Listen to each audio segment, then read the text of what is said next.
Alrighty, let's take a look.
Alrighty, let's take a look if this thing is working.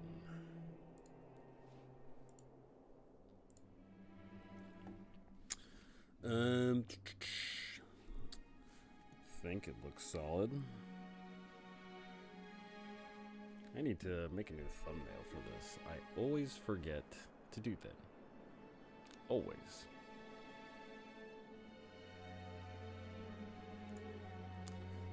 I'm so bad at this whole D&D or YouTube thing. First, how's it going? Caliber, how's it hanging?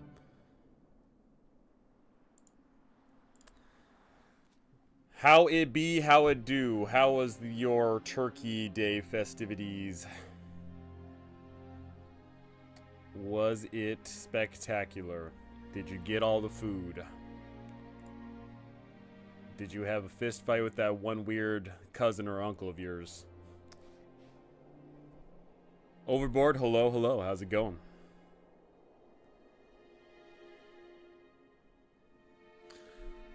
What the frick was I looking for? I'm searching through all my little things here. Is it OBS? Where the frick is my OBS at? Is it this PC? Oh, I was looking at the wrong drive. Silly me. I ate 6 plates, no joke. Hey, you know, gotta eat while the eating's good. And if the eating's good, you can't stop. It's just how it be. How's it going, Scudder from Mike? How's it going? I'm looking forward to more delves into your what do you call it thing? Not Dolmenwood, the Barrow Maze. Yeah, I'm looking forward to more Barrow Maze because I really like the Barrow Maze and all the other mega dungeons that author has done. The only problem I have with them is the writing, because I think the writing is not conducive to mega dungeon style play because you have to read so much. But I love the themes and the concepts and the settings for sure. Where the frick am I looking for?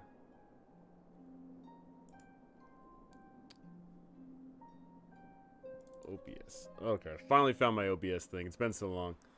I should have a regular schedule starting this week, but like next week. But like this whole week, it was me having to cook and prep and clean for like 16 some odd people. It was a clown fiesta, but it was a good time all around. Let me tell you.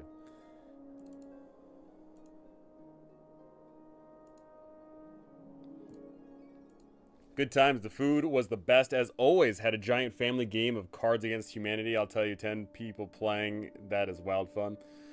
I certainly could not have done that with the company that I had because it was a bunch of very prim and proper older individuals, and they would not appreciate, you know, the things that come up in Cards Against Humanity on a regular basis. I had a lot. I'm trying to think of how many oldsters I had that are a bit more prim and proper. I had like 2, 4, maybe like 7, either 6 or 7 people who I could never play Cards Against with. But that does sound awesome. frick, what was I doing? Oh yeah, that's what I was doing.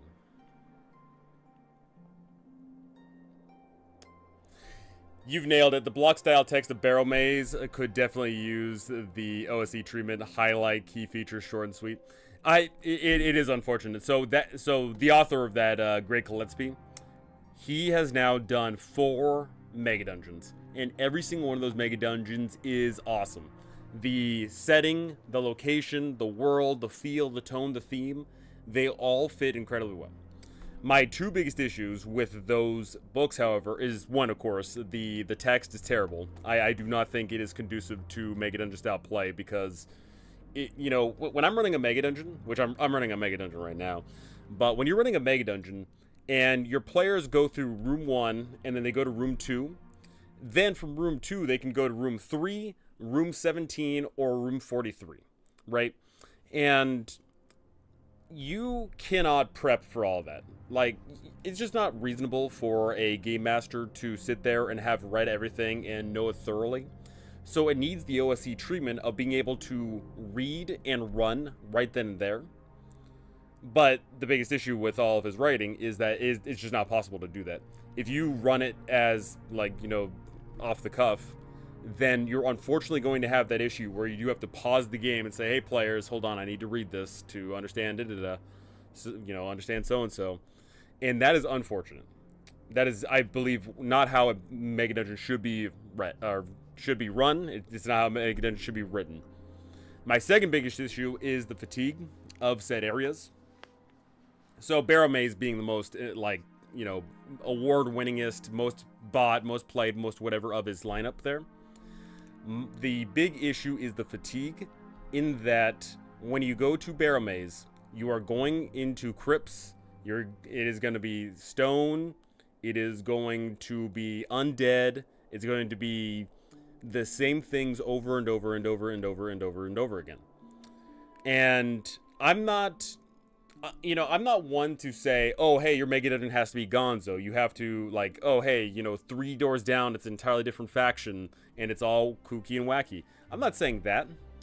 But when you have a Mega Dungeon, and the whole idea is that your players are going to be chugging and burning through this thing time and again and again and again, the unfortunate issue is if it is the exact same feel as they crawl through it, then your players will get fatigue, and it won't be as interesting anymore. Which is why, typically, for Mega Dungeon style play, you typically have to have dungeons outside of the dungeon if it is of that same variety. But mind you, there are plenty of examples of Mega Dungeons that do not have the exact same tone, feel, and theme throughout the entirety of the dungeon. Yeah, there's a way you can make a Mega Dungeon without it being, oh, hey, it's only crypts and undead. Oh, hey, it's only a magical school. Oh, hey, it's only a... I'm thinking of all the other Greg Gillespie ones. Like one of them, his newest one being it's a riff on Moria. It's all about underground dwarves. And it doesn't need to always be the same exact thing. But the unfortunate issue is I feel like with his writing, he doesn't want to expand upon that further. And it leads to the unfortunate issue of fatigue. It is more of the same feel and theme. And, of course, the writing, I do not believe, is conducive to running an effective game. That is my... my 2 cents on it.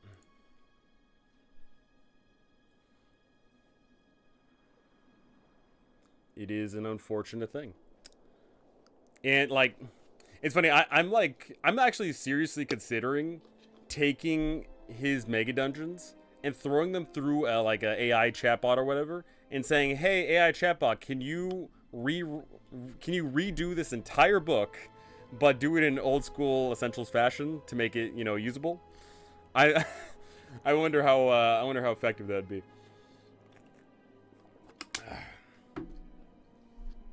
Just for funsies, I'll just pull up a random page in the Barrow Maze here, just so you all can see here see what I'm talking about in regards to the verbiage. I'll do one and then the other. I'll show you guys the Barrow Maze, and then I'll show you guys the like an old school Essentials dungeon, and how you can write a dungeon and make it, doable. Alrighty, so the Barrow Maze PDF I've got here is 261 pages. I'm gonna type in 117. What a great number.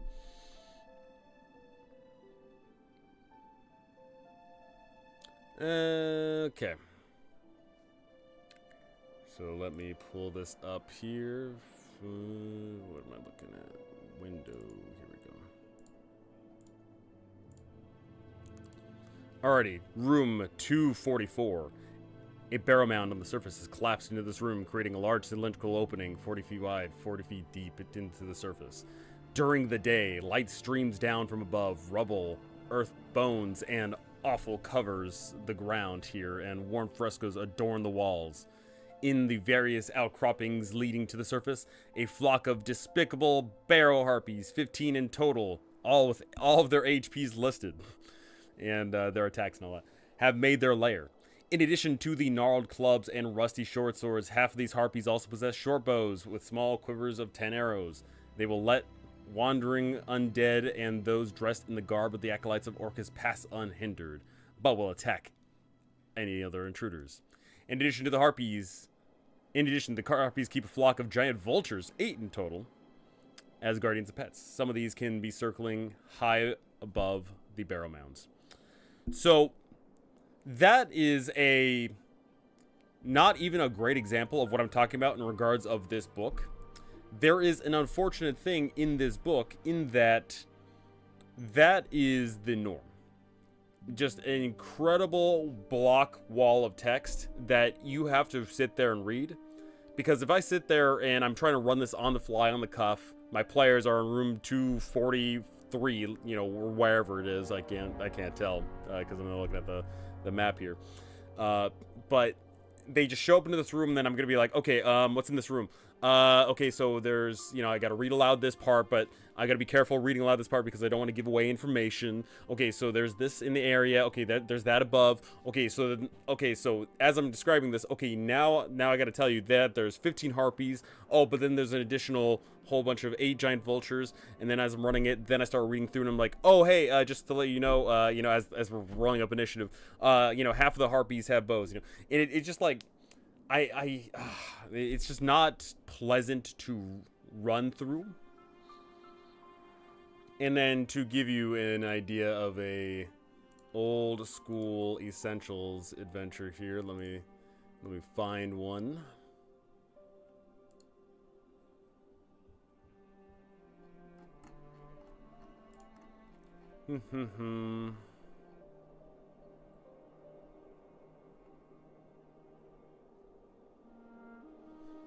Here we go.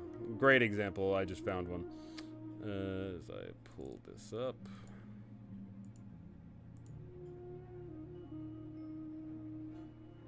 Let me switch it to single page here.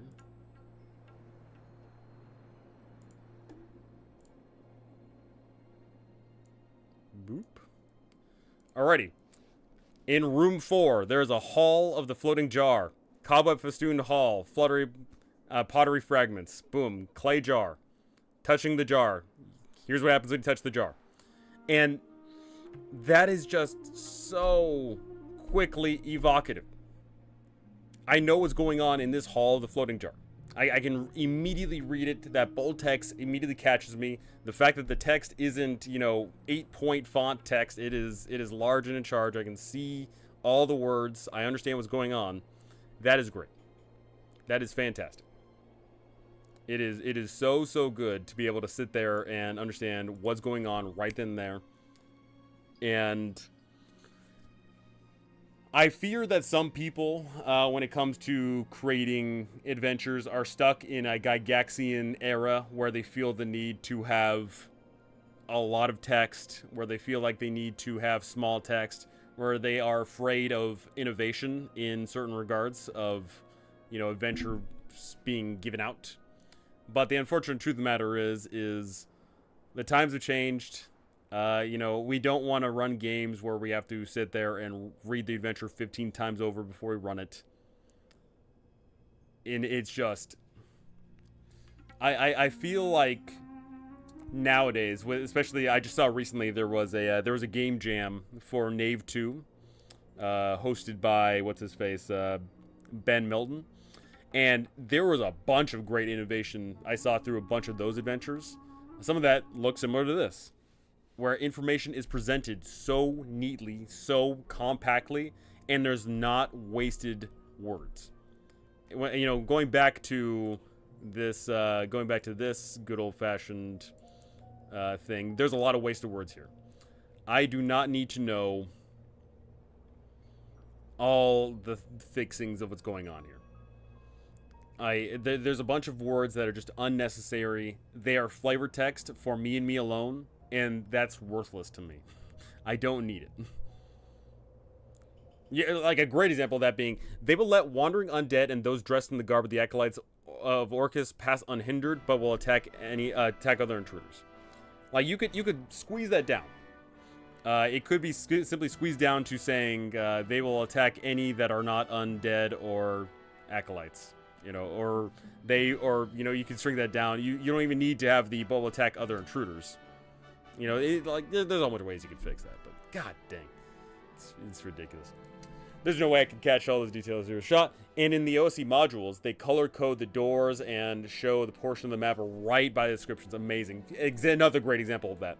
So another terrible example of that in these Grey Gillespie adventures is just scrolling through these things. You've got no map. The map is non-existent. Just scrolling. Okay. Just text on words. Occasional art, text on words. And it just keeps on going and going. There's no map. No map at all. And that's ridiculous. That is absolutely ridiculous. You know, just have a map there. It's not that hard to just have a map close by. In this newest one, unfortunately, that is, or not this newest one. In this adventure scenario, that is not the case. The maps are in the back here. But in some of the others, you know, great example being, where is that one?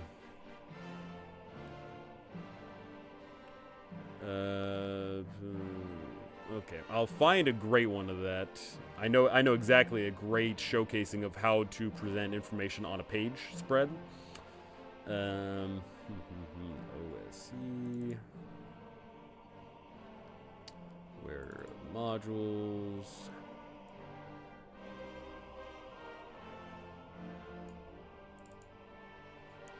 Here we go. Incandescent Grottos.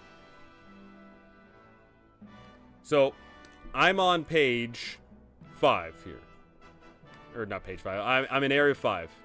And I know, just looking at this page, oh hey, my players are in area 5. I fully now understand where all the other places are in conjunction. I fully understand that area 5 is next to area 4 and next to area 6. And I can see that if they just backtrack a little bit, wowee, they can go back to area 20 or area 21. And every single page of this spread has that.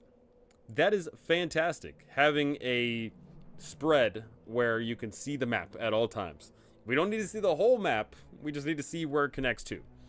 In fact, you know, some could argue that this map is maybe a bit too big, maybe it shows too much. Maybe they could have, you know, squeezed in more text if they had shrunk the map down a little bit here and there. But that's perfectly fine. You know, as long as the information is neatly and well presented in a timely fashion, I fully get it.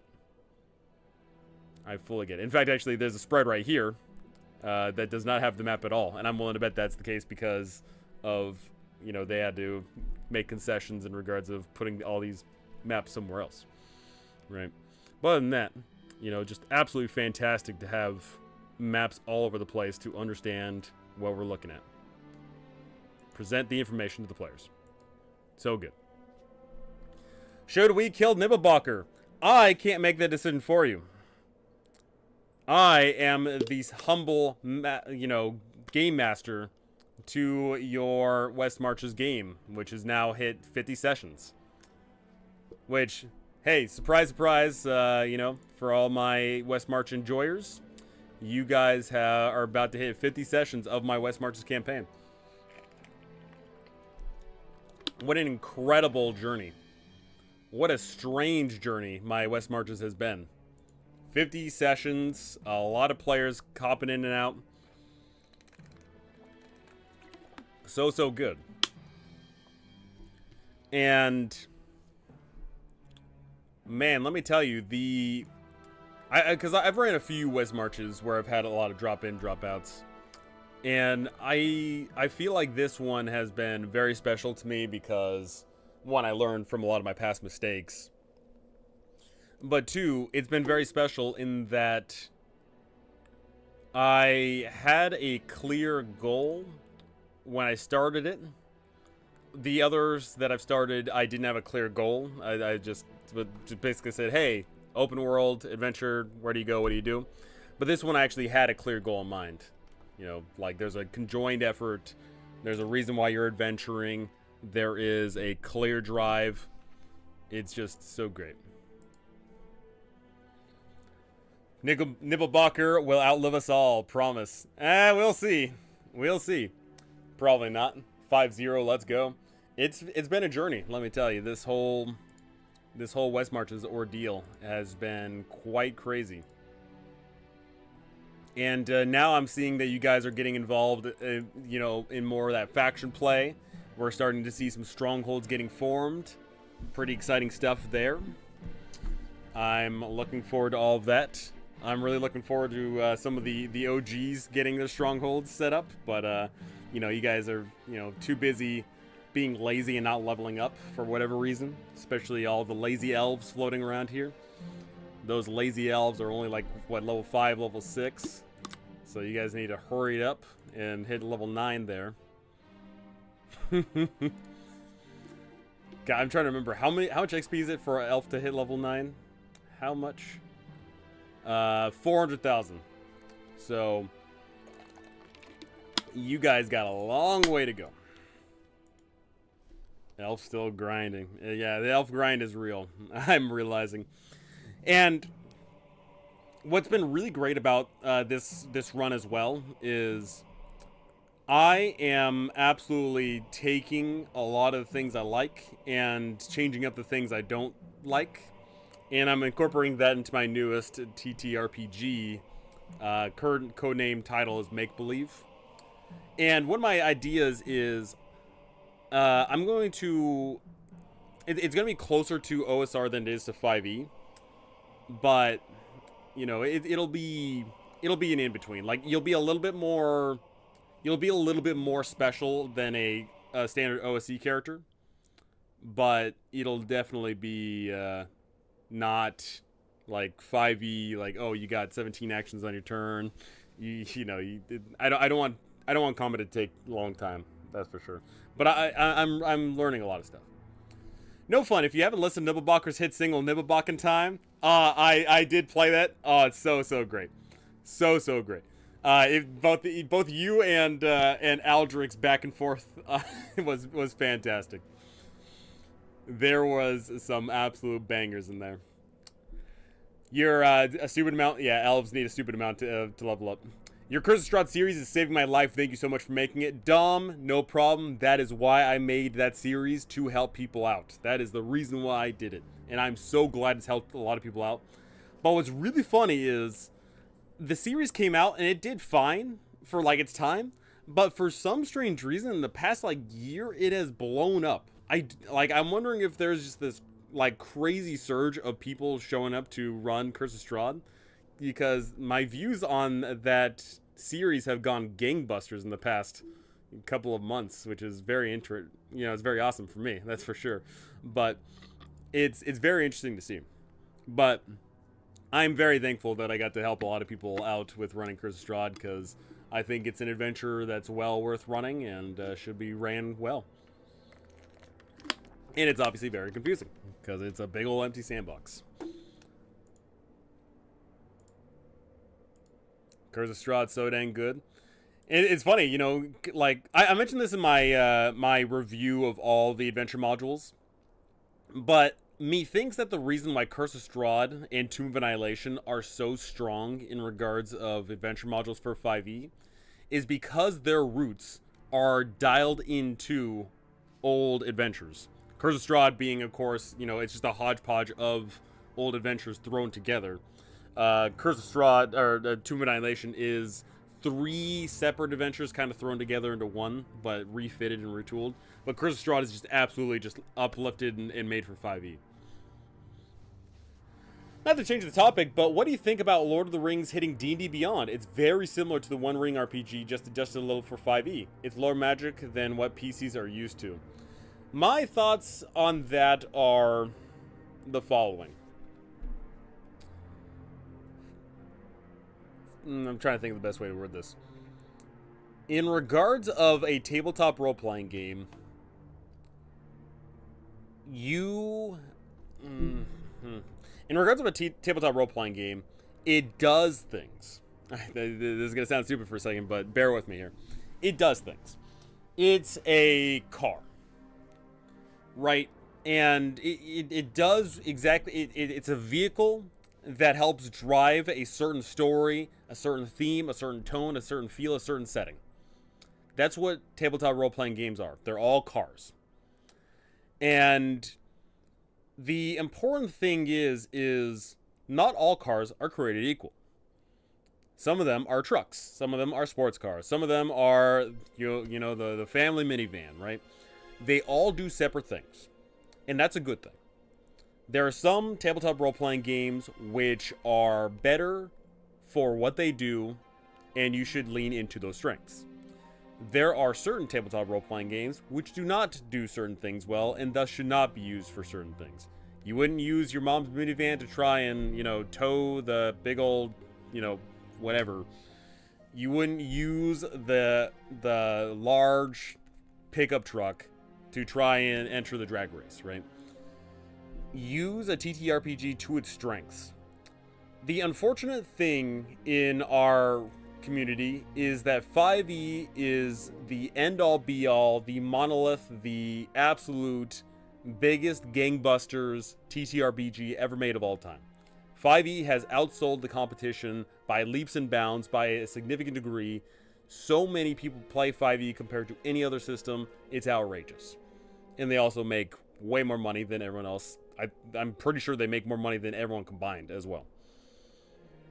My issue with Lord of the Rings 5e is I'd rather just play a system that makes it feel like Lord of the Rings. There is only so much you can take away and add to 5e, and then it stops either being 5e because you make it a new system, or it just no longer serves the purpose of its function. 5e is an epic, heroic adventure game. You are an epic, awesome hero that does epic, awesome things. And Lord of the Rings is an epic, awesome, heroic thing. Except for one problem, the magic. The magic is the key difference. In Lord of the Rings, you do not see Gandalf casting fireballs and lightning bolts and haste on the party. All the fighters are doing epic stuff, for sure. Like you have Aragorn, Legolas, and Gimli on top of a hill, and they are killing hundreds of Uruk-hai. That's epic and heroic and awesome. Like, that doesn't fit with OSR schematics, right? But ultimately, the magic is the problem. And the magic in 5e is so ingrained into the system, I don't imagine it would be worthwhile to take away that magic to try and get closer to that Lord of the Rings experience. I personally don't see the value in that. I'd much rather play a system that's built from the ground up to try and give the Lord of the Rings feel, instead of trying to dress up 5e into something that's not. That's my 2 cents on it. It's just the thing of, in our community, there are so many people that are married to 5e. And mind you, I've done polls on this. I've asked hundreds, if not thousands of people. I talk to people regularly. There are a lot of people married to 5e, and thus they feel an absolute compulsion to make everything 5e. And unfortunately, I just don't believe that's the best thing to do. There are certain adventures that just wouldn't work well with 5e. There's certain stories that wouldn't work well with 5e. There's certain themes and tones and settings and locations and all sorts of various things that I just don't feel would be good with 5e. And I think it's important that we recognize that. I think it's important to accept it. And I think it's important to play other systems. And which is a very hard sell for so many people. I know this is hard for a lot of people. But play more than just one system. Try things out. Maybe you'll like it. Maybe you'll incorporate some things into your 5e game if you don't like it. You know, maybe you'll move on to other systems. But I just don't feel the compulsion to make every single thing under the sun 5e. I certainly don't. I really wish that the TTRPG community could move on to recognizing that instead of just, you know, sticking with making everything 5e. That's yeah, that's what I gotta say on that.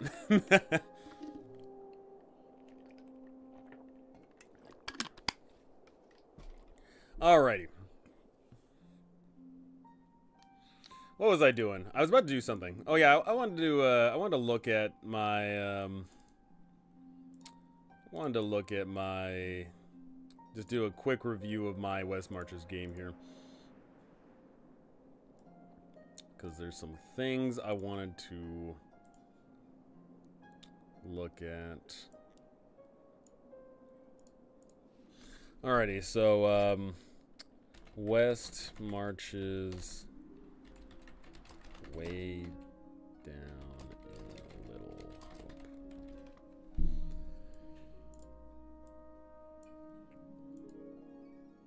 Title. Alrighty, so West Marches way down a little hope. I started this bad boy at a time. Let's take a look here. When was the first session ever scheduled for? I've got full receipts for this.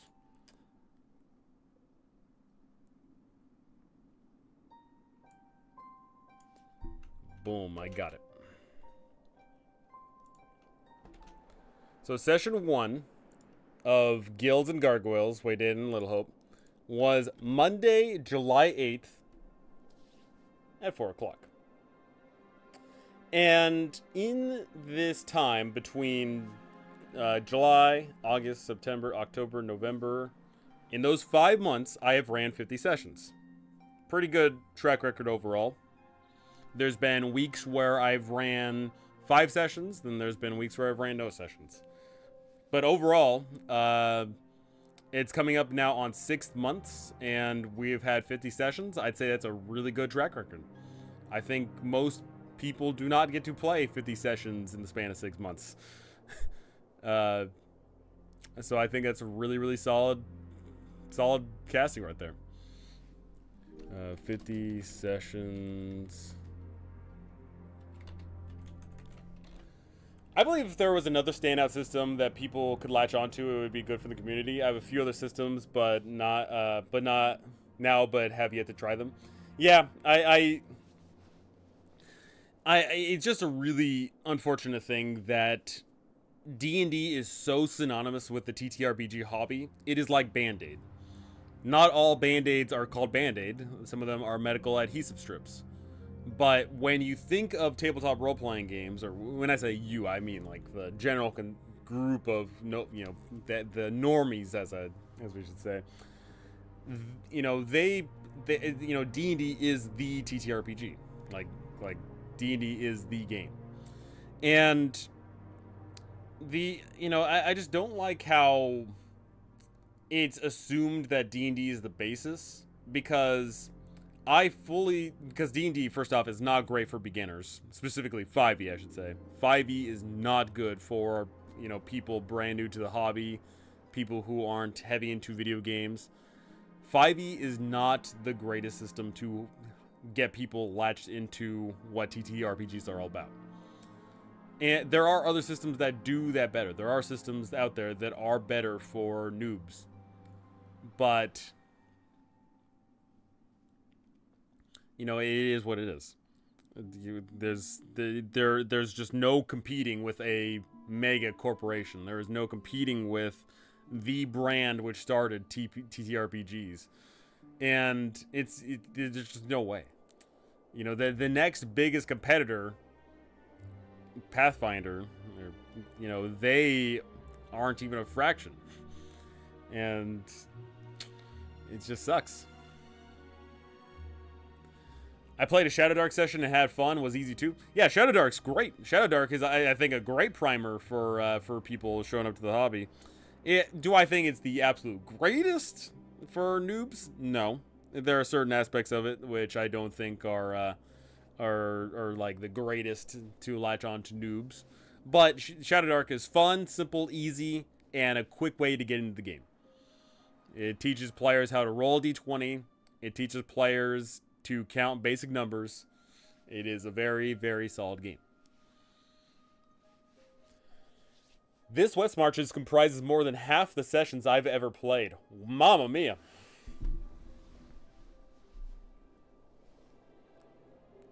That's pretty cool. I'm trying to think of all my other West Marches games that I've ran. I've ran for a lot of like forever DMs. I've ran for a lot of forever DMs, and I've ran for a lot of people who don't regularly get to play, because the unfortunate issue with having a core group is you typically say, okay, gang, we're gonna meet up on Tuesday at 6 o'clock. But if you're one of the many, many people in the world who has a shifting schedule, much like myself, that's not possible. You know, a lot of people don't know what their schedule is until the week of, and thus they can't have a steady group to play D&D with. And that's the beauty of a West Marches style game, is it doesn't matter what your schedule is, at some point you get to play the game. So let's see here. So I want to... How can I do this? Let's do layout, column 2. So I guess talking about this whole thing, I want to go over the highs and lows of the campaign so far. Hey NFA, I saw you were live and just wanted to thank you for your Tomb of Annihilation guide. It made running the scenario so much easier. Sativa, and it's awesome to hear. I'm very well pleased to hear that you made TOA awesome, because TOA deserves to be awesome. That's great, great stuff. I am, man, you know, TOA is just, like, TOA is just so great. So, I love Tomb of Annihilation so much, and it's always great to see so many people are getting use out of the guide series for that. So great. So thank you. Thank you. Actually, starting up next week, I'm actually going to start doing a solo Let's Play of Tomb of Annihilation, because I've ran Tomb of Annihilation so many times. I think it would be really interesting for me to run a solo Let's Play of it and see, you know, how like my characters and my dice rolls figure into me going throughout the jungles and all going on all those adventures. I cannot wait to try that out.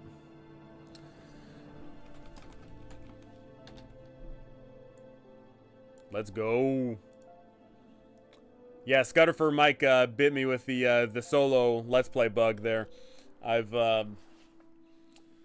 you know, I think it's great to roll a bunch of characters and, you know, just see, like, you know, just where the dice land, you know, seeing how, you know, we can tackle certain events, and you know, it's a great, like, it's a great tool to help you out as a DM, I feel, as a referee. You know, you get to see things from a player's side, especially if you're like myself and you never play, because I never play as a player. I exclusively DM, which is fine.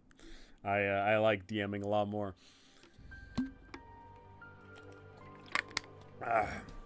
So I want to go over some of the highs of my campaign so far in regards of my West Marches way down a little hope here.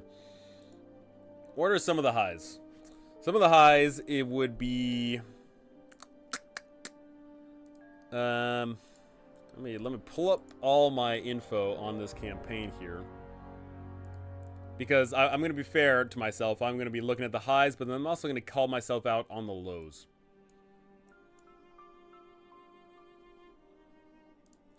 Alrighty, so the highs, we've had over 20 plus different people show up to the table. So I've had a lot of people show up to the table. You know, it's been great. It's probably more than 20. I mean, it's definitely more than 20. I just don't know if I don't know if it's reached the 30 people benchmark. I'd have to go through all the logs on that. But we've had a lot of different people show up to the table. What other highs have we had so far? We've had, trying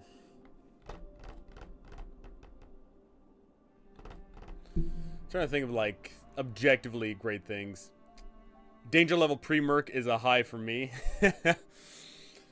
Danger level. Yeah, you know, the whole idea of, like, you know, we had the mudcore aspect of the game for sure. In the beginning, it was very scary for people to go out to the dungeon just a few miles away from town. But now, as you guys are getting stronger, as you guys are getting richer, you guys are exploring more and more. And I do like the evolution of the gameplay, so I'm gonna say evolution of the campaign's difficulty and exploration.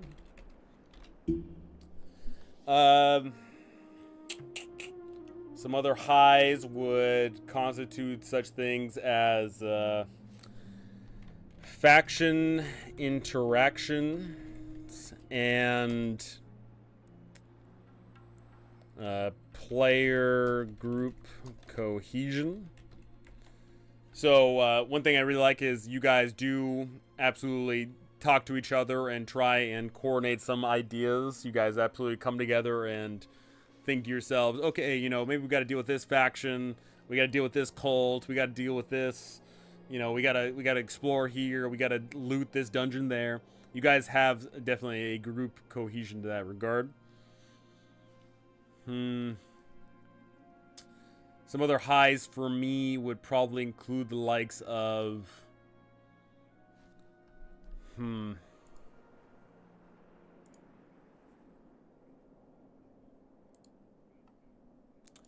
What else? I think for me, I think another high would be evolution of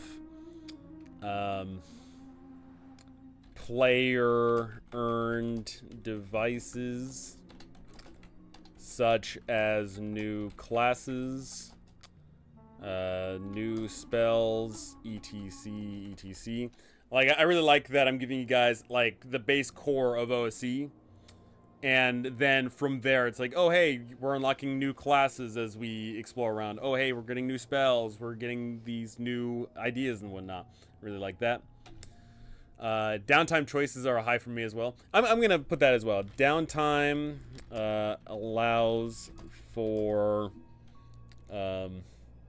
added interaction in the world. Wallard. Because without downtime, I feel like gold would just be sitting there doing nothing. Without downtime, I feel like you guys would be extremely far behind on the ball in regards of earned, you know, stats or XPs or whatever. So that's all well and good. Auctions are super fun too.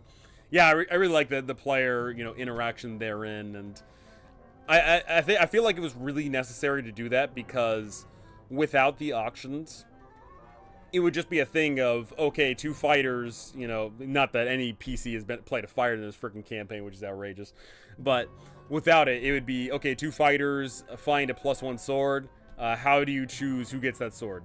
You know, like, it would just create this unfair interaction, and by the pure merit of finding magical items and bidding on them, even if you don't get that item, you are rewarded, which is good.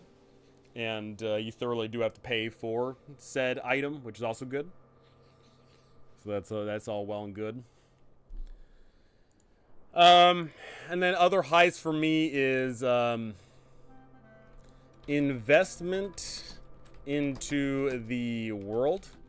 I really like how, like, first off, I did a bunch of writing and stuff for this adventure, but I'm also really enjoying the investment you guys are having in it, in that you guys are pressing forward to explore, in that you guys are having fun around in town. You guys are actually building up the town in some regard. We just had a mayoral election. You know, we've got this new vampire threat going on. I really like how all the players are getting invested into this world. I'll leave that for now, but I do want to look at the lows. I think that I'm not a perfect individual, and I think that there are some things that I didn't do the best on, and some things I'll want to see better in the future. So some quick lows for me would include the likes of I'm trying to be as critical as possible against myself here. Some of the lows for me would be something along the lines of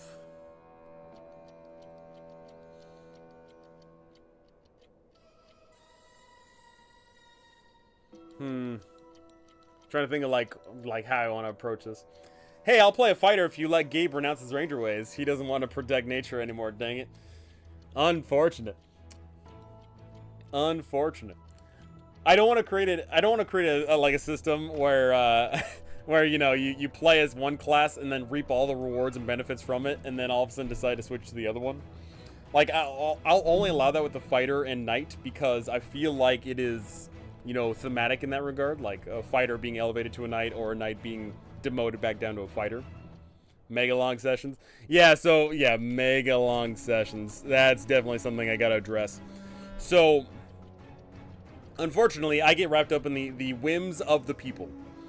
And the unfortunate issue is sometimes these players want to play my game. Go figure, right? Like these terrible players of mine want to sit there and play the game longer. Such a travesty, right?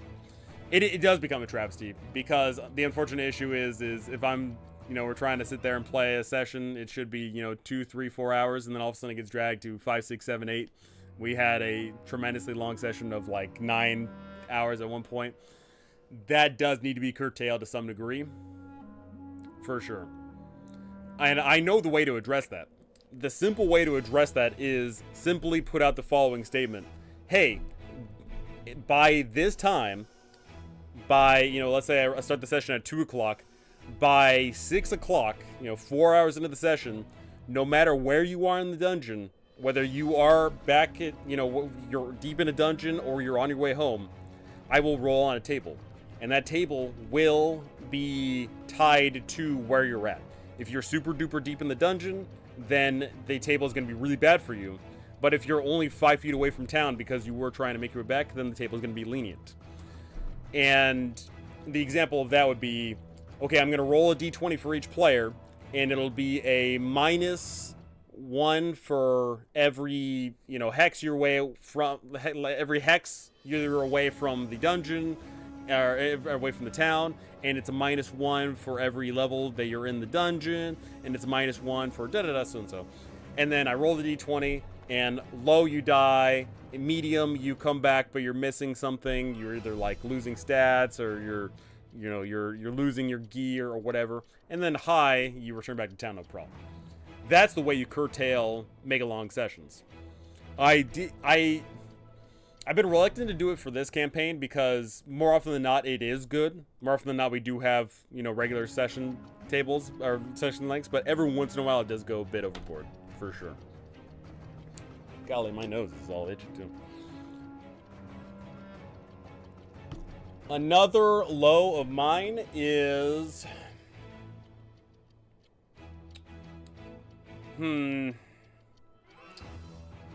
Another low of mine would probably be something along the lines of...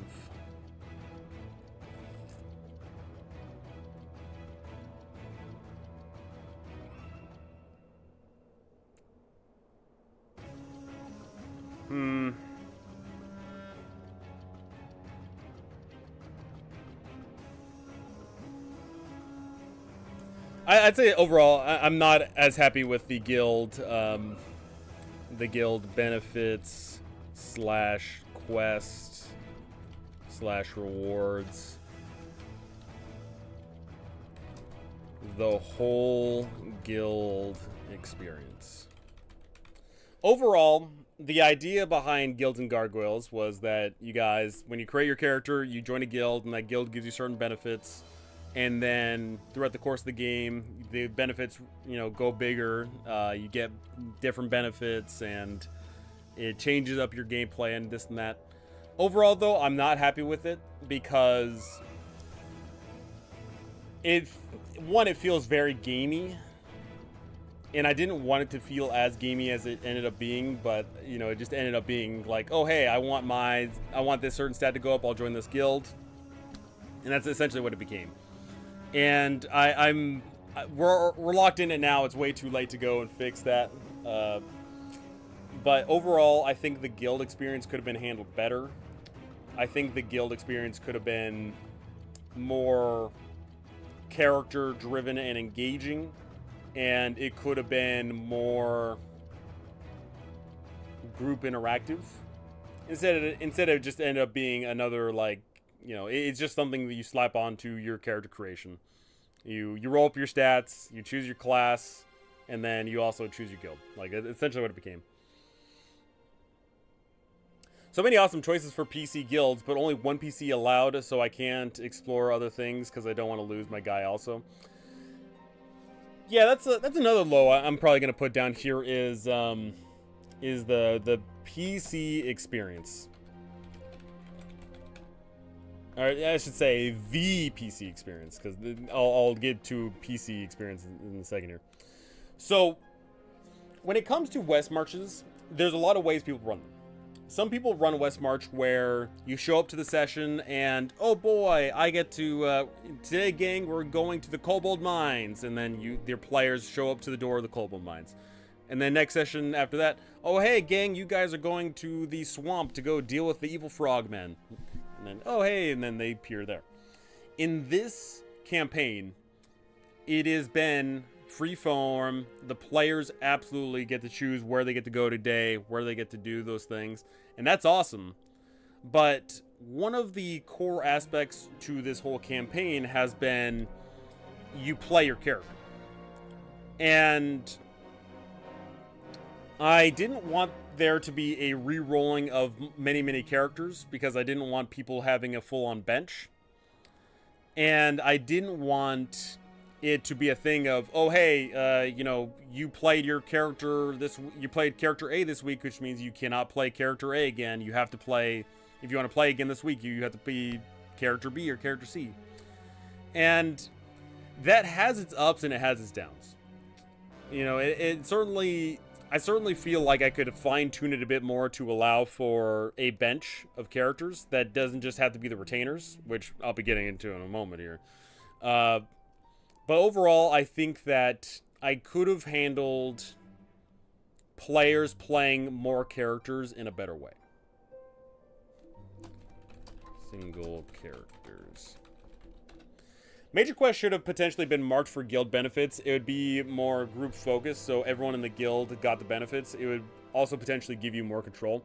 My issue with that, Caliber, was if I did that, then there was literally no way for me as a single person to balance the game.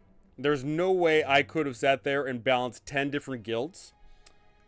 And what is unfortunately going to happen is between those 10 guilds, there are some that just gravitate to players more readily.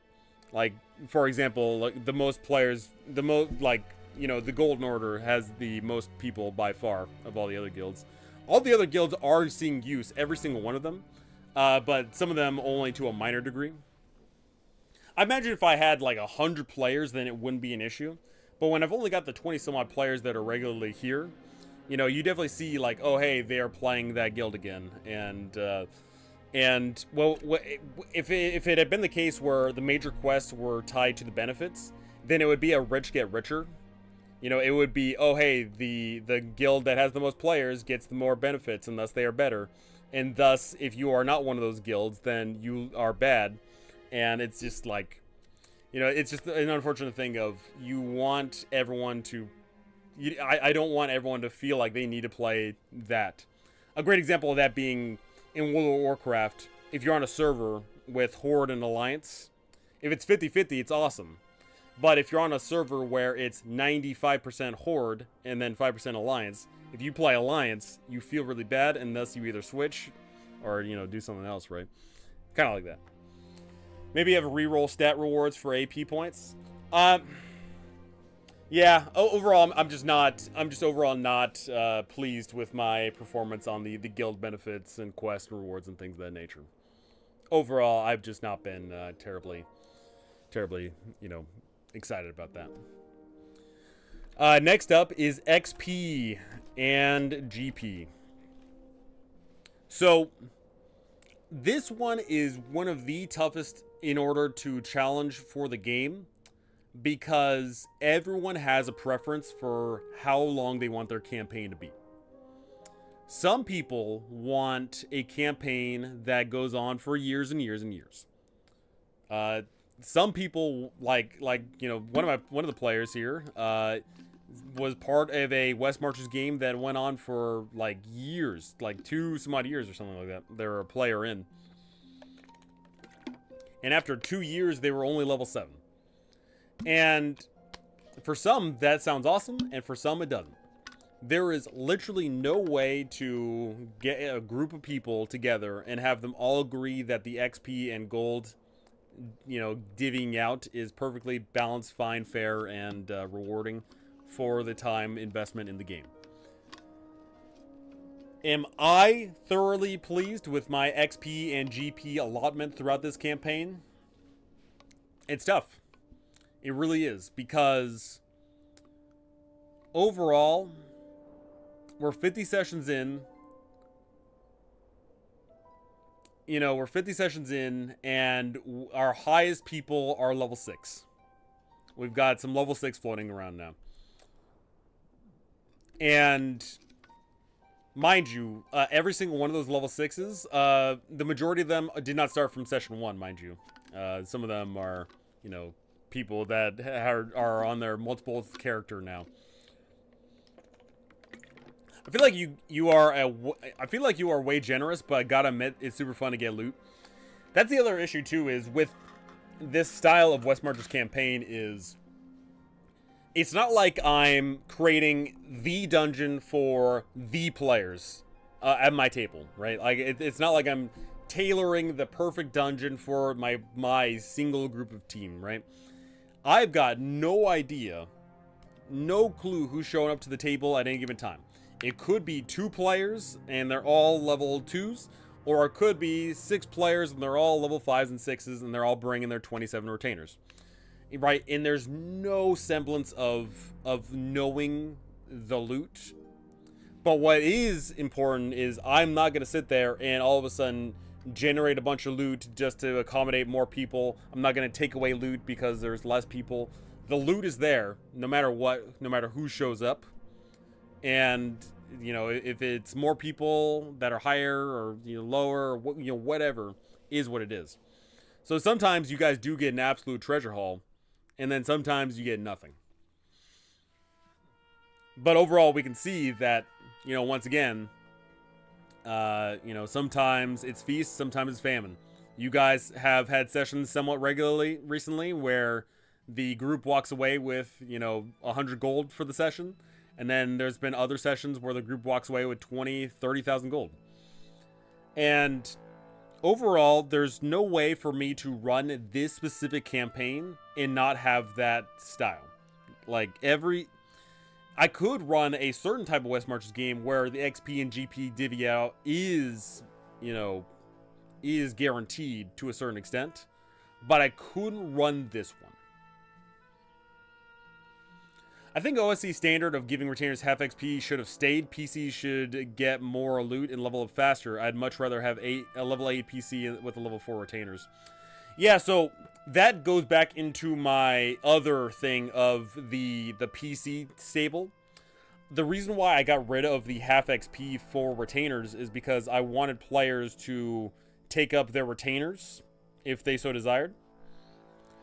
And that's not happened really that much. Not many people have moved on to the retainers because, not too many people are dying recently.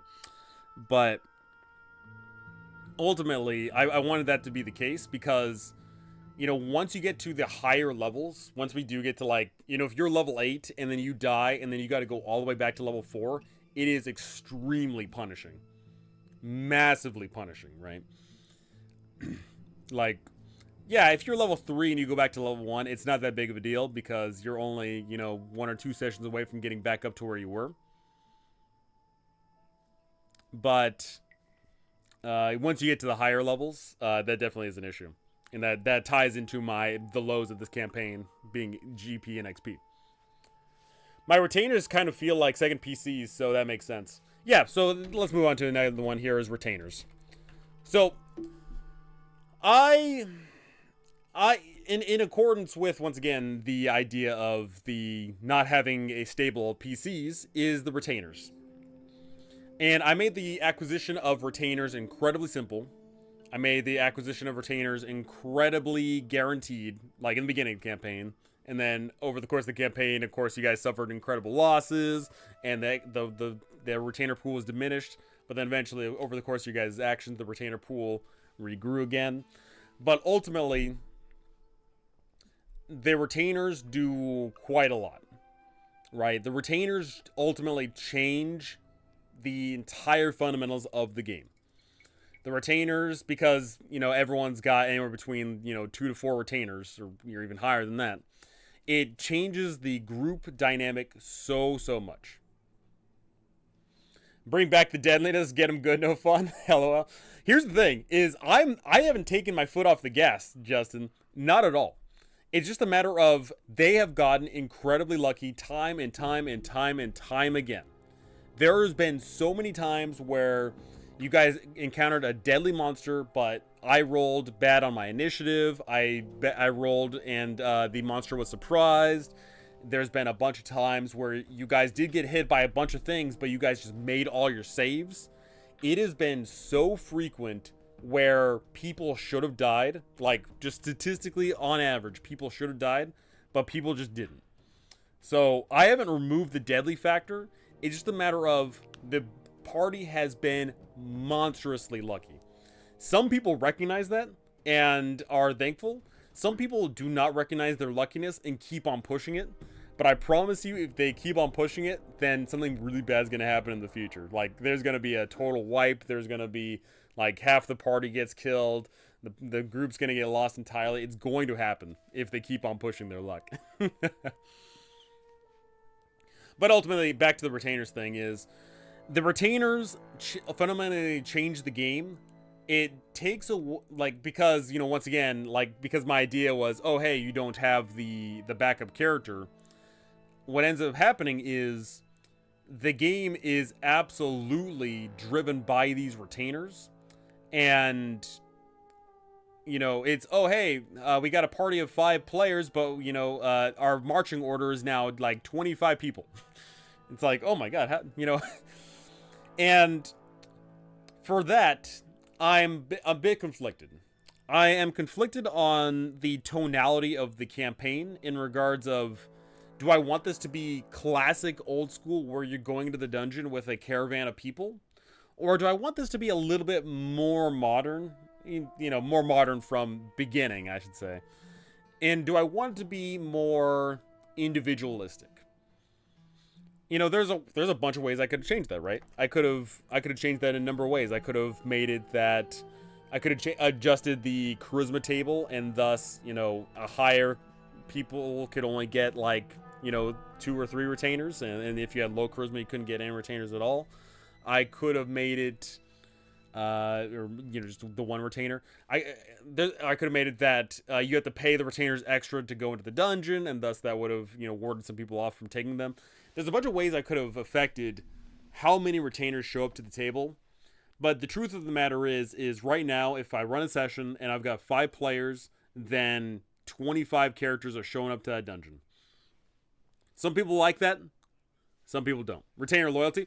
Yeah, so retainer loyalty is a very good one. Because per the basic rules, I'll actually pull this up to you. It is actually very crazy. I don't know what the intention was behind retainer loyalty, like specifically this one rule, which I'm going to be pulling up here, because it is very damning. Let me pull this up here on stream.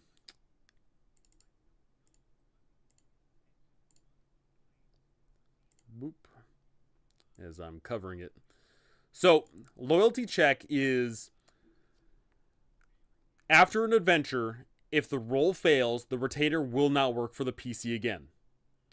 And what that means is, for the context of a Wes Marches campaign, is every single session, you would have to sit there and roll that 2d6, and if you rolled a 5 or lower, then your dude dips. Forever and ever. And that would mean that retainers would be incredibly worse off. Literally, it is baffling to me the aspect here of the verbiage. You know, if I were to run this purely rules as written, letter of the law here, it would be extreme. Because on average, once again, everyone hires, 3 retainers on average, 3 or 4 retainers on average.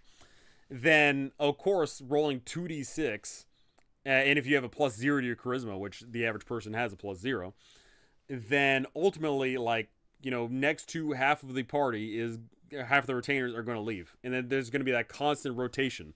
And it's very, very unlikely that someone will ever stick on.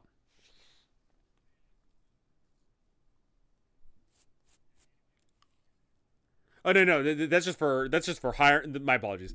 The 5, the 2d6, the 5 is to keep them or to hire them, but the loyalty is tied to your charisma, and so that one would be that'd be tied to your charisma, which is, let's see here, here. So if you've got the average charisma of 9 to 12, they only have a 7. Which means you roll a 2d6, and if you roll higher than 7, then they'll leave you. So it is technically less likely. It's actually, no, it's still the same unlikeliness. Like if you have 18 charisma, then yeah, it's more likely that your retainers will stay on for an incredibly long time. But on average, you're gonna lose like 40% of your retainers, of the party every single time.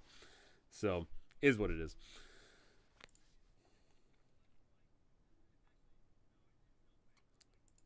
But yeah, so retainers, I'm ultimately, I am really conflicted because I don't know if I'm liking the vision of 25 dudes going into a dungeon together. I ultimately don't know if I feel like that is necessary to the game.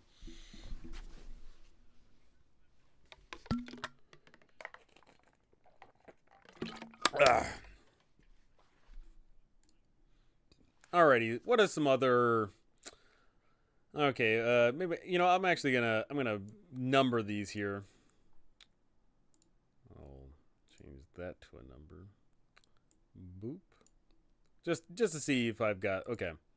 Just keeping it in fairness here.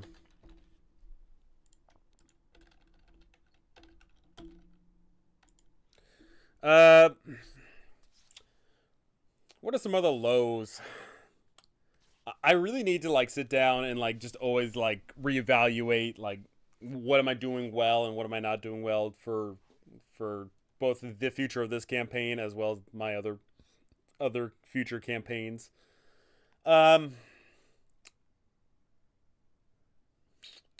Ultimately, I have noticed we run into some wild numbers of monsters sometimes. Have you adjusted that based on our average party size? Sometimes. So one thing for certain is, Caliber, is I am not sitting there saying, okay, because 5 players and 20 retainers are showing up today, I'm going to change the encounter table. What it is the encounter table is what it is. And so sometimes that's big, and sometimes that's small. So I'm trying to think of like some wacky ones out there. Like for example, being the magic tower you guys just went into.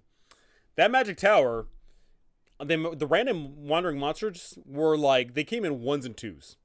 Like you'd fight two owlbears, you'd fight one dwarf abomination, you'd fight one dwarf abomination. It was very very small. But then there's other times, like for example, being in the kobold dungeon, where you guys go up against like 50 kobolds, and ultimately there is a degree of, oh hey, the like I'm not going to once again adjust it per day. Like I'm not going to sit there and say, okay, only 5 people, 2 players and 3 retainers are showing up. I'm going to change the wandering monsters table. No, but ultimately I have had to overall sit there and be like, okay, in order for this dungeon to make sense, and in order for there to facilitate a challenge versus it just being a steam walk every single time, the monsters do, the wandering monster tables have adjusted accordingly. And ultimately, I think that's it's an like I don't want it to turn into an escalation thing of like, oh hey, because there's more retainers, there's gonna be more monsters, but because there's more monsters, there needs to be the high number of retainers. I don't want that. And once again, that's another one of the failings here on this table here.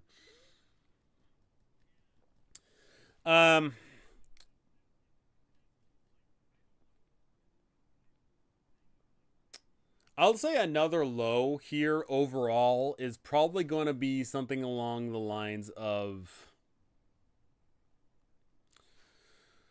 I need to even out the highs and lows here. What's another big low for me in regards to this campaign? I'd say overall player feedback. I have not been good at all whatsoever about talking to my players and asking them what they like and what they don't like. I've just been simply running a campaign and players show up and that's the end of the story. And that has led to drop off. There are players that played in this campaign who no longer play in it, and I fully well suspect that's because I didn't get their feedback because I was running a certain game. Whether I would have, done anything with that feedback or whether this campaign was right for them in the first place, who knows, right? But that's my problem is I don't know because I didn't get that feedback. I probably should have some sort of system in place where I get that feedback because the unfortunate truth of the matter is if I run a session and all my players simply say, oh, hey, that was a fun session and then dip, I don't know if they actually had a fun time. Like, they might just be saying that just out of obligation. They might be just saying that out of courtesy. They may say, oh, that was a good session, and then never show up again. In fact, I believe that some players have exactly done that, right? So I've been really bad about getting that player feedback, and it's tough. I don't know. I don't know the best way to hold someone at gunpoint and to make them tell me what they like and what they don't like about the campaign. Maybe they didn't like the way I was running it. Maybe they didn't like the dungeon that they were in. Maybe they don't like the West March style experience that I've crafted here. Could be a number of things.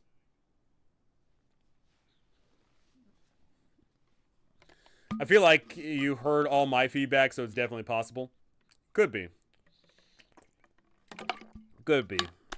It's just the unfortunate truth of the matter is you get a bunch of people. There's a lot of people who would not want to there's a lot of people who are non-confrontational. There's a lot of people who don't want to tell someone, oh, hey, the game sucked and here's why, which is unfortunately not good. I need people to tell me when I'm doing good and when I'm doing bad. I don't want people just sitting there being like, oh, hey, that was great, and then not give me any constructive feedback because then I'll never grow or learn. I need people to tell me.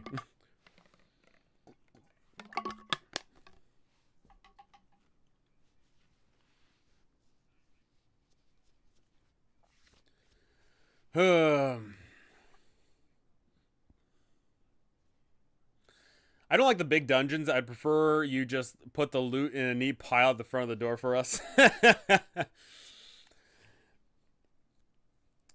I mean, like I said, I am looking forward to the domain play.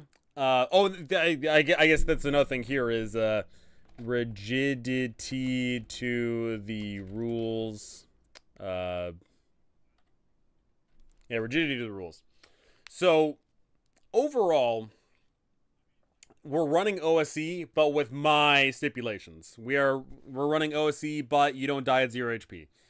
We are running OSE, but you know the weapon is tied to your damage die. Actually, that's another thing I'll add to the damage die. I'll get to that in a second here. But I've been very like wanting to stay closer to the rigidity of the system, but there are definitely issues I have with the system. Mind you, there is not a single system on planet Earth that would ever run rules as written forever and all the time, because as I ranted at in the beginning of the video here is there are times where I want to run a certain theme, tone, feel, and setting, and the system just simply doesn't facilitate it. And OSE, I feel like, doesn't facilitate a high, epic, heroic adventure where you go on to become a king of the land. If I was running this thing purely rules as written, people would be dying at 0 HP, and, you know, I feel like that would just severely cut back on the potential for getting high level. Purely rules as written, there is... let me just look at like some of the major changes I've done. Character creation here. I think like one of the big changes I'm actually a pro of, and I'm gonna actually write this here, is the martial talents. But it'll also be a positive and a negative. I'll be getting to that in a second as well. Then. But you know, for the most part, I've stuck close to OSE, and there are times where OSE gets in the way of the type of campaign that I want to run. But it simply is what it is. And one of those is the domains. I really want to see players get into domains, but OSE puts domain play behind a significant barrier. Like, I'm gonna look at the classes here. The elf, for example, doesn't get to do domain play until 400,000 experience. Absolutely ridiculous. The bard doesn't get there until 240,000. No, my apologies. No, they get even worse. They get it at 480,000. The cleric, they get theirs at 200,000. And I'm recognizing now that it's very grindy to get to the top. That's an interesting problem you bring up. You could run both low and high level sessions, so separate the crawling from the domain play. That's ultimately, yeah. It's funny you mentioned that, Justin.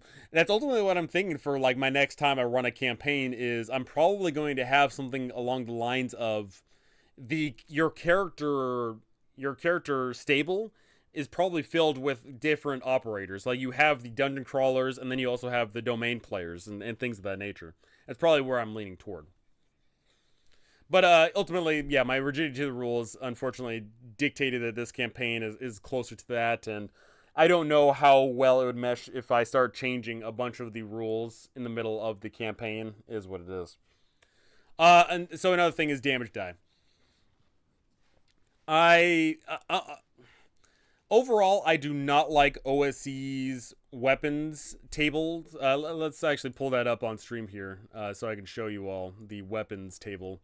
Because I really do not like OSE's weapon table at all whatsoever. Let me bring that up here. So you have the likes of things of purely rules is written here. Like, we got the things like the battle axe. The battle axe is a slow two-handed weapon. But then you compare that to the sword, which is a D8 melee. In every instance, purely rules as written, the sword is better than the battle axe. There is literally no reason you would ever use the battle axe over a sword other than if it was a magical item. But purely, going by like, the base weapon. I prefer my dagger to deal 1d100. Exactly. And then you've got things like a great example right there is the dagger and the hand axe. Okay, side by side, the hand axe is just better in every single way. And then you've got something outrageous like the crossbow versus the longbow. They deal the exact same damage, except, surprise, surprise, the crossbow is slow. And there's a bunch of things. So I ultimately decided for this campaign, hey, the damage is going to be tied to your class. So if you're a fighter, you do a d8 of damage no matter what weapon you use, except your damage die goes up if you use a two-handed or slow weapon. I guess I'll do damage die / weapons proficiency. Ultimately, I don't like it because I think that a better system in place, what I should have done is all weapons do a d6 of damage, all slow weapons do a d10 of damage. And if I had done that, then I think I would have seen a little bit more variance therein. But ultimately, I severely fumbled the weapons, both in the damage die and also in the weapon proficiency. I'm very much so regretting the weapon proficiency. I didn't really like how 3.5 had like the different crit modifiers, example, a bunch of different weapons. See, that applies in a game with high numbers. Like, 3.5 is a very high numbers kind of game. It's like, oh, hey, I crit on a 15 and plus, and I do an extra damage die, so I do like 5d4 damage. That makes sense for 3.5. That would not mesh well with old school essentials at all whatsoever. It'd be the numbers would be just too high when old school is all about trying to keep the numbers low. But what you do is fine too. Yeah, so ultimately, I think a better rendition of that would have been all weapons do a d6 of damage, all slow weapons do a d10 of damage. Then there's a very bigger degree of significant change there.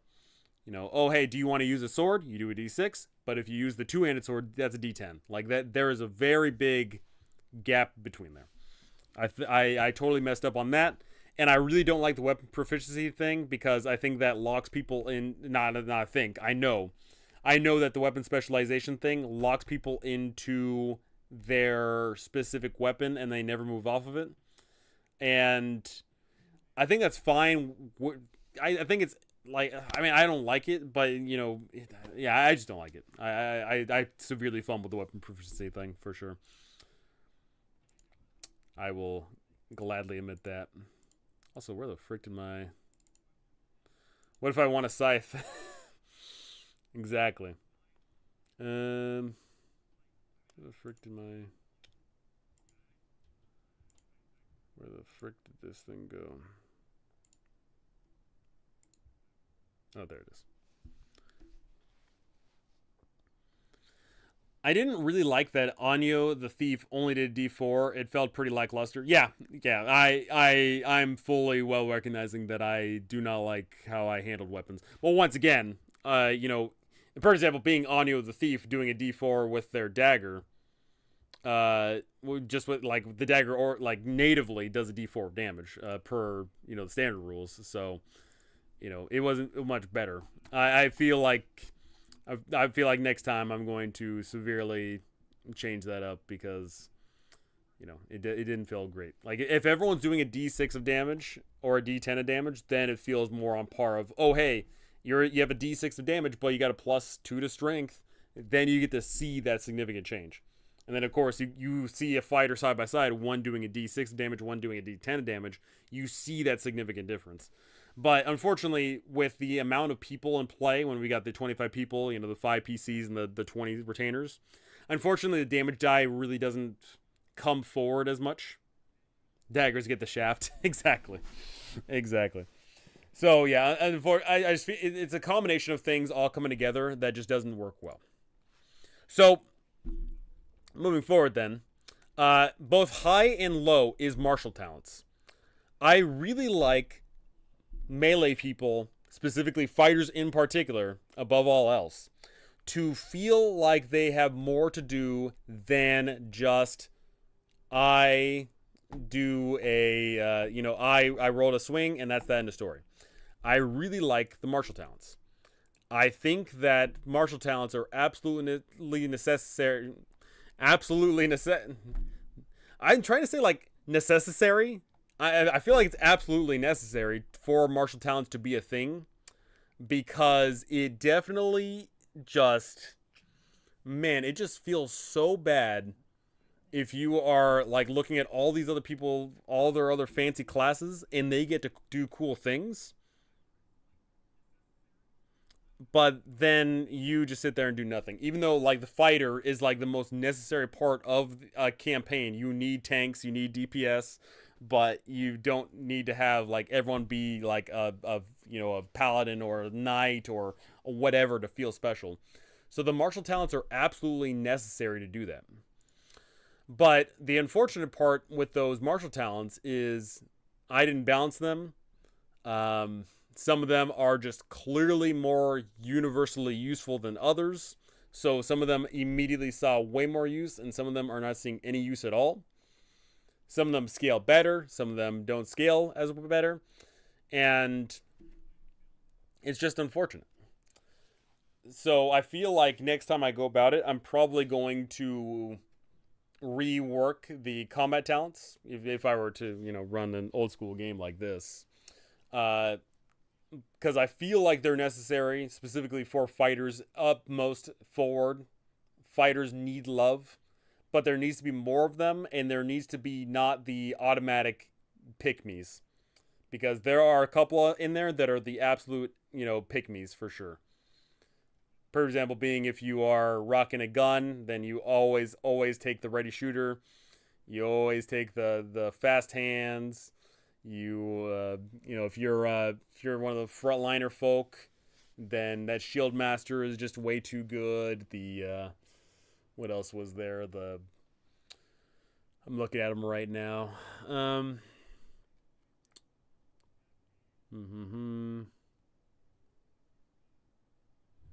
Like a couple of those, like anybody that's playing in those campaigns, y'all know the pick me's for sure.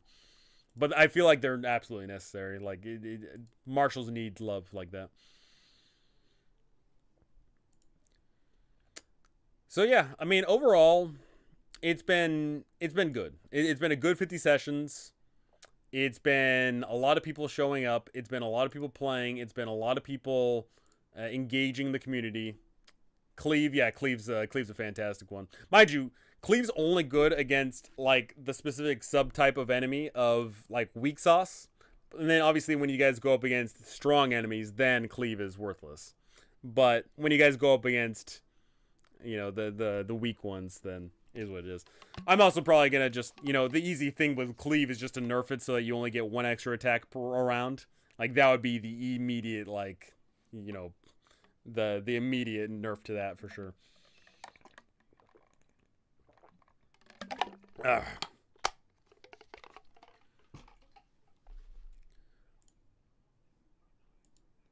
But yeah, I mean, so like overall, looking at it, 50 sessions.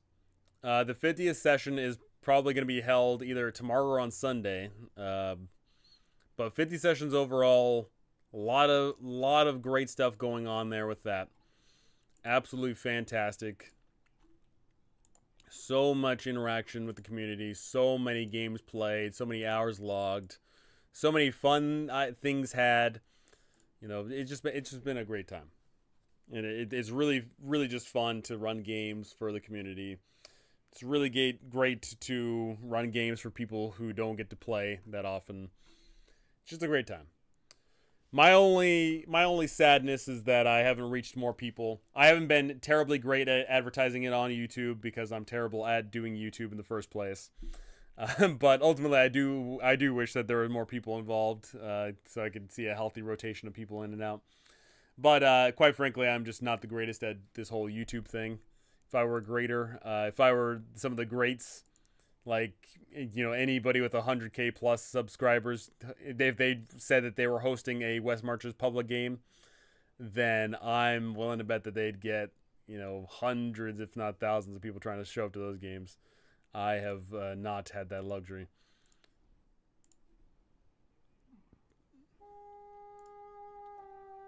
Overall, amazing game. I'm having a blast. Thank you very much. No problem. No problem. It's been fun. It's been good. It's I'm looking forward to it. Although ultimately, I am. Don't worry, it's not your fault. It's the fault of OSC. Here's the problem, Pone, is I also had the problem with 5e. You know, like I know you love the Frontier, but the Frontier had its own set of issues. It's never exclusively the tabletop role-playing game's fault, although it can be. Like a certain TTRPGs aren't probably not well suited for a certain type of, you know, West March. 5e can absolutely be a fantastic West Marches, mind you. I'm not saying Frontier's main issue was that it was 5e, but you know they do have their own issues. I need to catch a game with you sometime. Absolutely, absolutely. I'm actually so I'm planning for when I get only issue with players. There was, mind you, there was issues with the players, but there was also issues with the way I.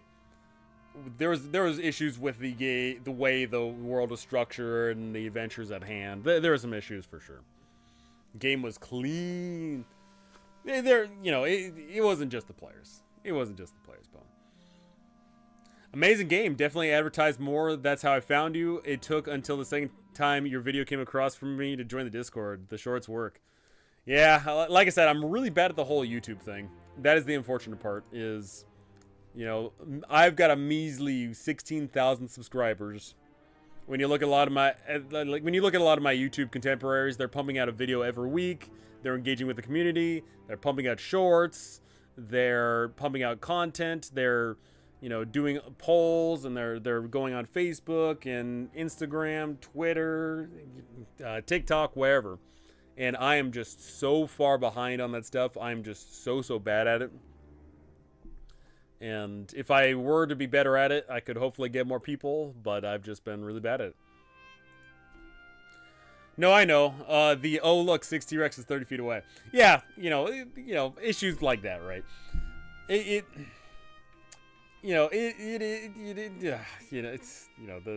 First off, it wasn't 6 T-Rexes, okay? First off, it was not 6 T-Rexes. Secondly, not a single PC died during that encounter, so is what it is. Is what it is. But you've got games. That's like, yeah, so I was going to mention that earlier. I actually do plan on, probably not with this channel, because YouTube hates when you start a Let's Play on your main channel. I'll probably make a new channel, and I'll be posting gameplay there. I'll be posting up when I move on to the next West Marches. Once you guys complete this current West Marches, I'll probably be posting all the West Marches over there. I sat here waiting to hear you say that because I knew it was coming. Like I said, not a single person died when the T-Rexes showed up 60 feet away or wherever it was. Like, obviously, that campaign was special in its own regard. I know, Pone. But it definitely had issues other than just the players. But mind you, yes, there were some things. Wait, what? You threw 6 T-Rexes at your PCs? So overboard. Pone's probably gonna try and tell you this lofty bardic story of this epic triumph. But the idea was that I rolled it up. 4 T-Rexes appeared like 50 feet away from the party. Not a single one of the PCs died because I think it was either 8 or 9 players. I could actually take a look at the logs because I do write up all my adventures here. Let me see if I can find it. Where is that? Where is that?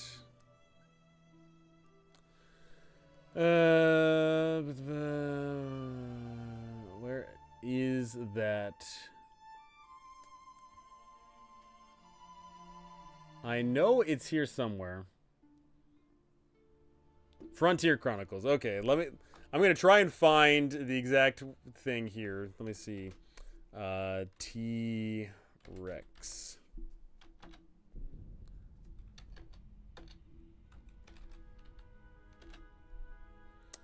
I know it's here somewhere. Tyran.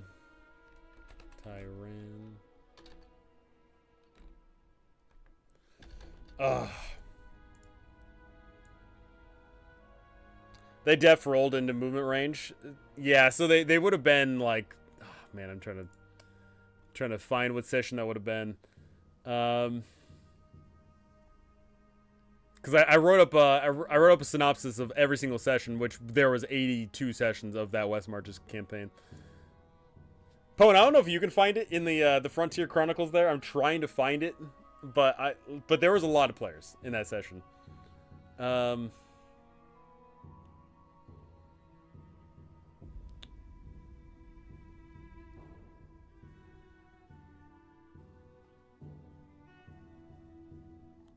Man, where is that thing? I feel like I'm trying to like control F for it. Tyran.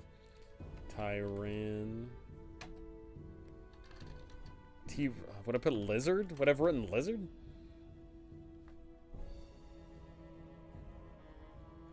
Oh god, when I when I control F for lizard, it does not work well here. Okay. Lizard.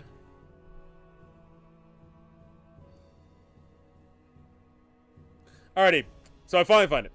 So you put in 1 T-Rex per player. No. So Ikari, Mark, Frankie, Vinny, Owen, Alex, Delsmadald, and Gabriel. So there were 8 PCs, and they were attacked by 4 T-Rexes.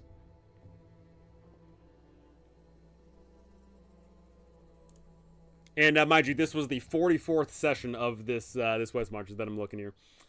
So 8 PCs were attacked by 4 T-Rexes, and not a single one of the PCs died. Because mind you, in 5e, it's 5e's pretty different. Yes, you were Gabriel. You were Gabriel. But I definitely remember Gabriel kicked the bucket at some point.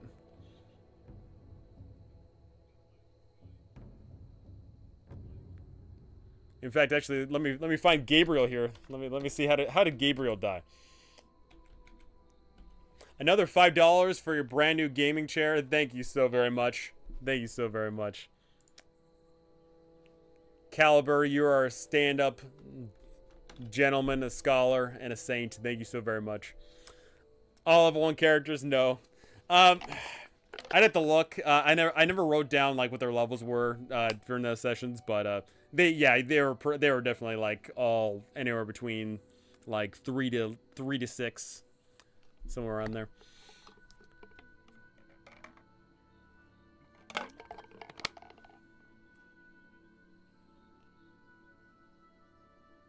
Oh, Prof Pone, do you remember how Gabriel died? Gabriel was part of the dragon fight. Yes. I think Gabriel died in the dragon fight. Yes, you got killed by the horse. It was you. It was, man, I need to make a whole video about this one epic dragon fight because it was epic. This was session 52 of the campaign. Mark, Sapphire, Frankie, Tiki, Gabriel, Desmond, Freudier, and Vinny. So as 8 people go into this dragon fight, and only 3 people walk away alive. It was so dynamic. The entire scene was just so great. You had all 8 players spread out over this cavern. Prof Pone, you and another person were you were with Delsmadald holding a bridge up against an army of troglodytes. And it was so epic, I remember this, because you and them both fought each other, both killed each other, and literally it was the last man standing. It was you went down, and then Delsmadald got hit, but then he hellish rebuked, and so they both killed each other. But it was just such a great scene of just like a bloody death over there on the side. People are getting attacked by more trogs on the side while the dragon's killing a bunch of people. And then 4 people survived from the fight, but then one person got sucked up into a bag of devouring. So when all was said and done, only 3 people walked away from that dungeon. That was such a great battle. Such a great combat for sure.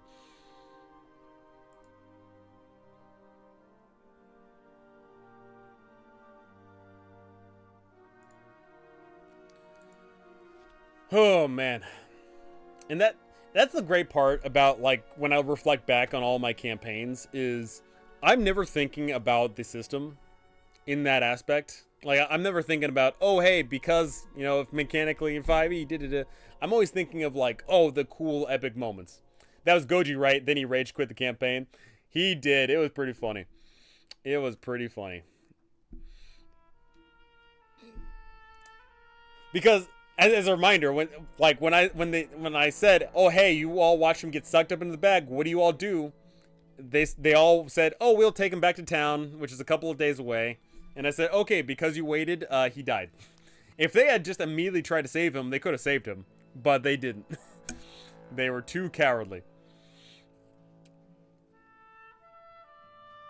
You know, speaking of that, so I'm not going to even entertain this notion anytime soon here because our current West Marches is still well underway and you guys are having a grand old time with it. And I do want to see this current West Marches come to its completion of you guys winning the campaign. But I actually do have a list of future West March ideas. Let me see, where did I put that? West March ideas. Let me pull this up here.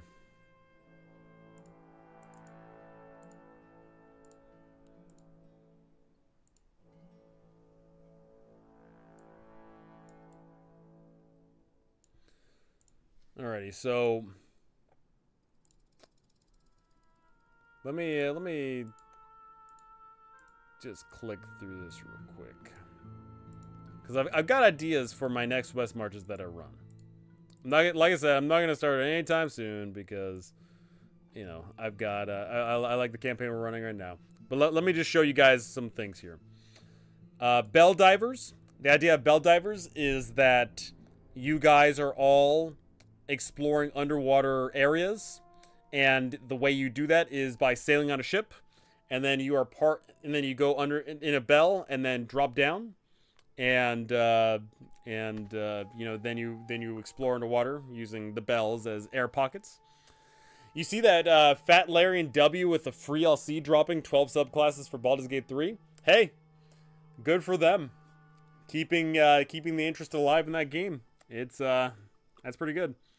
That being said, ultimately, do I feel like Larry needs to do that considering the modding community is so strong for Baldur's Gate 3? I doubt it. I fully well suspect that, well, for the PC market anyway, if you're a PC gamer and you play Baldur's Gate, you can easily mod the game to have every subclass and class and race and whatever else easily. But that is still good for the console plebs. So this first West March idea is Bell Divers. You go underwater and explore underwater places. Emberwood. Emberwood being a furfolk adventure where you get to play as rats and cats and eagles and owls and frogs and things like that. Got an idea for that. They even added voice lines so it's not just blanket classes like mods. That's cool. Another idea I have is Noblesse Oblige. Is the campaign starts off with everyone is a noble as part of a noble faction, and immediately the domain play kicks off right from the get-go. I think that could be really fun. Sands of Ruin, exploring a sandy environment. I'm sure Propone would be sick of that, though. The Cold Consumes, a prehistoric Arctic environment. Narnenheim, a riff on good old Mordheim, City of the Damned, where you're exploring a destroyed, bombed-out city full of magic and monsters. Forgotten Gods of the North, a campaign to return a skull of an old god back to its throne in a mega dungeon. Symphony of the Damned. That would be sort of like a what do you call it thing? It'd be like a Curse of Strahd, but in a West March fashion. I would be the Noble Yuan-Ti. Yeah. So now that I have an actual system in place for domain play, I would absolutely love to do a nobility thing for sure. Deadwood, Spooky Forest, Dying Stars, drop onto planets, and it's a new planet each session. Rulers of the Realm is vast domain gameplay. So you start off right away and you already have, dozens of thousands under your command. You got whole armies under your command, things like that. I had an idea for a Tower of Babel campaign where the idea is you're climbing up a mega dungeon, trying to reach God. I think that could be fascinating. Man, I must have made this list during like Halloween or something because I got a lot of spooky vibes here. A Halloween world filled with magical masks and costumes. I think that'd be fun. And Wasteland Paradise. This one would be set in, a nuclear Fallout world. I think that could be fun too. Dying Stars, I'd be Death Tau. I don't think I would ever run a Warhammer TTRPG ever. Purely because I never want to be adherent to the lore of Warhammer. Like, I think the Warhammer lore is cool and all, but I would never run a campaign tied to the lore.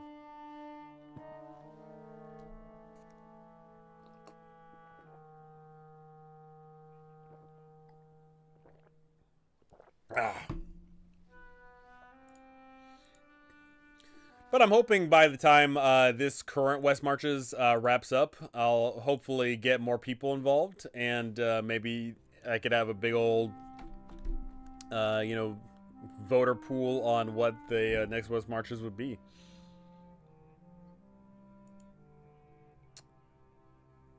You would. It would be for the greater good. The greater good. Stop saying that. The greater good. Yarp.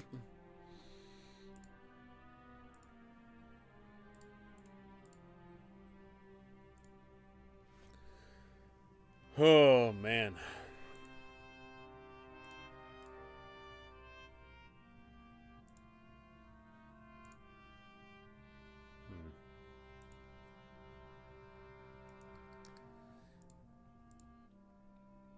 Yeah, I've never been like fascinated enough to run a game of either Warhammer Fantasy or 40K ever.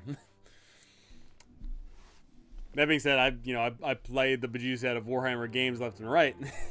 That's for sure, but never felt interested in the TTRPG format.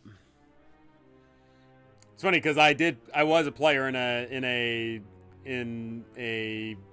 Warhammer Fantasy game, and ultimately I didn't it just didn't need to be Warhammer. I don't feel like. I feel like Warhammer was just the dressing for that game.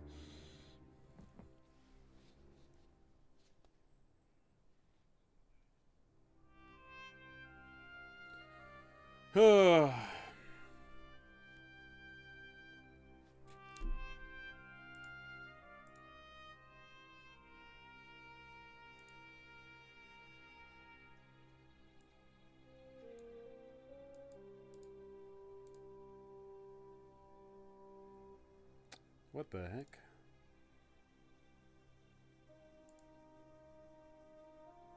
I think I accidentally just clicked a button on my stream, gosh darn it. Oh well. But yeah, I'm my West Marches 50 games strong. I got no time frame at all whatsoever on when the players are gonna finish the campaign, whether they lose it horribly by some strange thing or if they'll actually beat the campaign. I'm looking forward to it. I tried to refund my Veilguard, but I sadly played more than 2 hours, so Steam said no. I'm actually curious about that. I'm going to take a look right now on Steam. What is the what is going on with Steam. Oh my god, what's that website? Steam charts. Dragon Age Veilguard. Let's take a look here.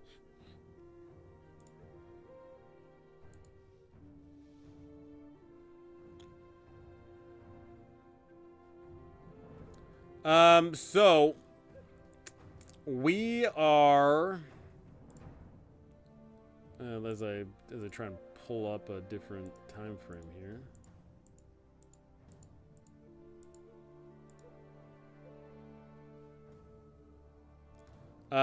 It came out on November 5th.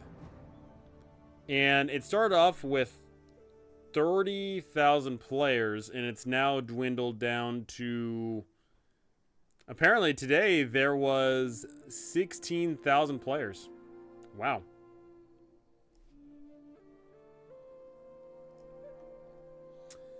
I mean... It definitely dwindled off after 2 weeks. November 17th, it saw a massive downturn. But that's to be expected with a single-player game. But it's apparently going still decently strong compared, like, you know, if you have half of your starting players, that's still, like, a month later, that's still solid. Now, that being said... starting off with only 30,000 players for a game that took 10 years to develop and like over $100 million to make, that's not good. That's certainly not good. I'm actually curious about that. Dragon Age Veilguard, let's take a look. Dragon Age Veilguard, how much to make? The budget for this was over $250 million. What? And for the record, in order for this game to be a success, it would have to sell anywhere between 1 to 1.5 million copies. Which is not impossible. Plenty of games sell over 1 million copies. You know, here's looking at like Elden Ring sold like 20 million copies. Let's take a look. Elden Ring. How many copies sold? Elden Ring sold 25 million copies overall. So it's definitely possible. But I don't imagine Dragon Age Veilguard is going to contend. According to an average estimate from several third-party trackers, Dragon Age The Veilguard sold more than 300,000 copies on Steam alone in the first few days of the market. As of November 24th, it is suspected that it has sold over 500,000 units, and that's purely on Steam alone. That's not including consoles. So, I don't know what the demographics in the world are anymore in regards of console versus PC sales for certain games. But if it was 50%, if it was like half the sales are Steam, or computer, half the sales console, then it may have made its money back. May have.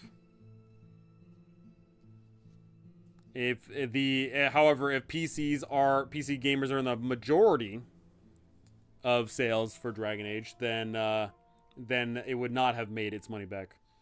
So I am curious. I'm curious to know if that game has made money or not.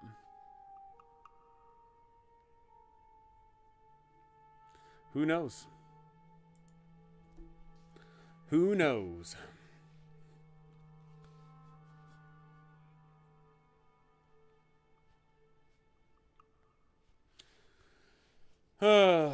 All I know is I haven't played it because I did not like the previous game, and from what I previewed of Veilguard, it looked like the combat is incredibly monotonous.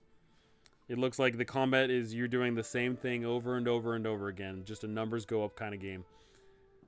And going back and looking at Dragon Age Origins, the combat is so dynamic in regards of how you build your characters, what you equip them with, what tactics you give them. You know, like there's a like Dragon Age Origins is bafflingly complex. Bafflingly. Combat was terrible. That's ultimately I think one of the biggest issues when it comes to talking about the game is there's obviously always going to be that the social commentary and this and that. Majority of people don't care about that. The people just want to know, is the gameplay fun? Are the characters worthwhile engaging? And the characters may or may not be worthwhile engaging. It sounds like the characters get better over time, but you have to put a significant investment into it. The real issue is the combat, and the combat looked boring. The combat looked like you're going to do the same rotation of abilities. You're going to see the same flashy effects, and the numbers are going to simply go up. And combat needs to be dynamic. Like, once again, looking at Dragon Age Origins, it wouldn't just always be, oh, hey, you go into a room and there's 5 bad guys and they charge at you in melee combat. Sometimes the area would be dynamic. Sometimes there'd be archers up on a ledge. Sometimes there would be traps on the ground. Sometimes there'd be oil everywhere, and if you did a fireball, then everyone would blow up. You know, things like that. That makes combat dynamic. Not just unlocking a new ability that's really flashy and is, super duper in your face.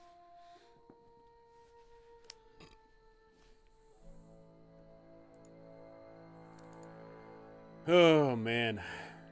Oh, man, oh, me, oh, my.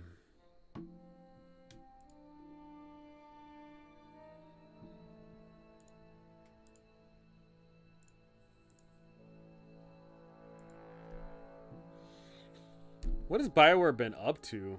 I actually don't even know. BioWare all games.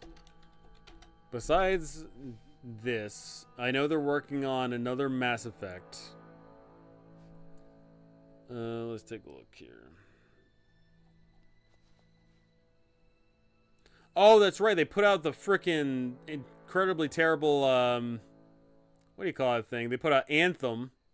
Anthem just was an absolute dud of a game that came out in 2019. It just fell right then and there.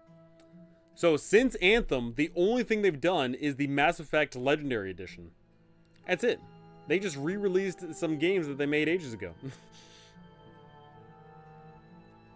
So in between Anthem, so they had Andromeda in 2017, Anthem 2019, Mass Effect 2021, and then Dragon Age the Veilguard 2024.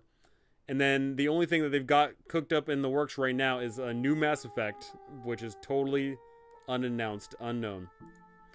Did you watch Arcane? Was amazing. I have watched the first 2 episodes of Arcane. Unfortunately, I have not been able to watch the rest of them. I certainly can't wait to watch them, though, because Arcane is good. Arcane is so fantastic. What's baffling to me is, man, you talking about production costs for games? Arcane had a huge budget.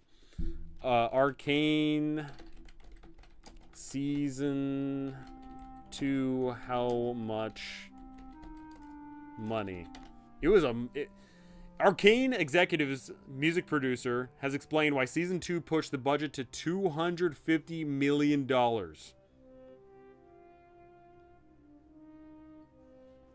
That show, Season 2, not including Season 1. Season 2, golly, was $250 million. Things are expensive. They better not kill Mass Effect. It's my number 1. Well, Andromeda was already a very, very lukewarm response, so I can't imagine the newest one being any better. Let us hope that first trilogy is the best of all time. So I'm very much so controversial in this. When I look at the Mass Effect series, I love the gameplay, the concept, everything about Mass Effect 1. I don't like Mass Effect 2 because I don't like the streamlined nature of it. And then I partially like Mass Effect 3. I think Mass Effect 1 had the best RPG shooter mechanics of anything in quite a long time. But then, so for reference, Mass Effect 1 is a RPG shooter. Then Mass Effect 2 is a shooter with RPG elements. I prefer a RPG shooter. I think Mass Effect 1 was more engaging because you had all the loot, your armor and your weapon mods, the different weapons, the heat sink, the if you're a biotic or a tech, those were engaging to me. But then all of a sudden, Mass Effect 2, it's, oh, hey, you get a gun, and for some reason now we have ammo because we want to make it more like a shooter. Oh, and, it just for me did not feel like a RPG shooter because it wasn't. It was a shooter. And I wanted an RPG shooter. I actually don't mind Andromeda. It's like 5/10 Mass Effect game. It wasn't RPG enough, not enough choices, etc. Needed a DLC, honestly. Yeah, and of course, obviously, when it first came out, it was memed to death over the terrible animations. Absolutely horrendous facial animations and bugs galore. But that's the sad truth of our world, is no AAA game will ever be launched without a massive series of bugs, because AAA games are all about pushing out content for money, and they're not willing to release beautiful games. The ending to 1 is my favorite video game ending. It's just like, once again, I know, like, overall in the zeitgeist, people love Mass Effect 2 the most. I dislike Mass Effect 2 the most because Mass Effect 1, it's exploring a brave new world. It's got the RPG elements. It's meeting this cast and crew. But then Mass Effect 2 is, okay, you got like 12 people for your suicide mission, and you don't care about half of them because you can only bring 2 people, so you only ever bring the same 2 people over and over again. And then there's this forced, loyalty mission thing, which you just feel absolutely compelled to do.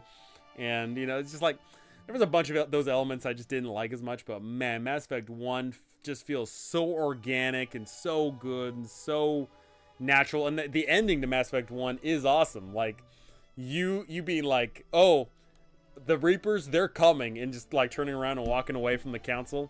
So great. So great. Man, I just wish someone made a RPG shooter like Mass Effect. That's all I want. I want an RPG shooter like Mass Effect. That is so great.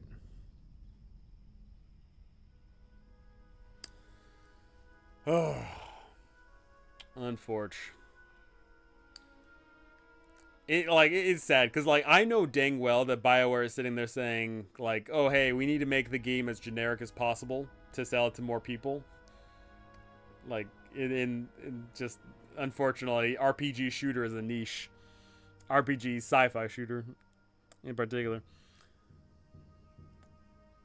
I think they did a good job with writing the characters. Loved, like, every ME character besides one I just didn't care about. If someone made a squad-based game out of Mass Effect 1, it could be a massive hit today. Bring it up to date, and it'd be amazing. God dang, I just can't get over how much I love Mass Effect 1 compared to the other 2 in the trilogy. And I just really don't like Mass Effect 2 because it's just so linear in its design. How much I lament. Not only that, but like, I just like the design space of the game is just so limited down to. I just don't get it. I just don't. I get it from a company making money side. I don't get it from a designer making a fun game side. Ugh. Gosh darn it. How I love Mass Effect 1.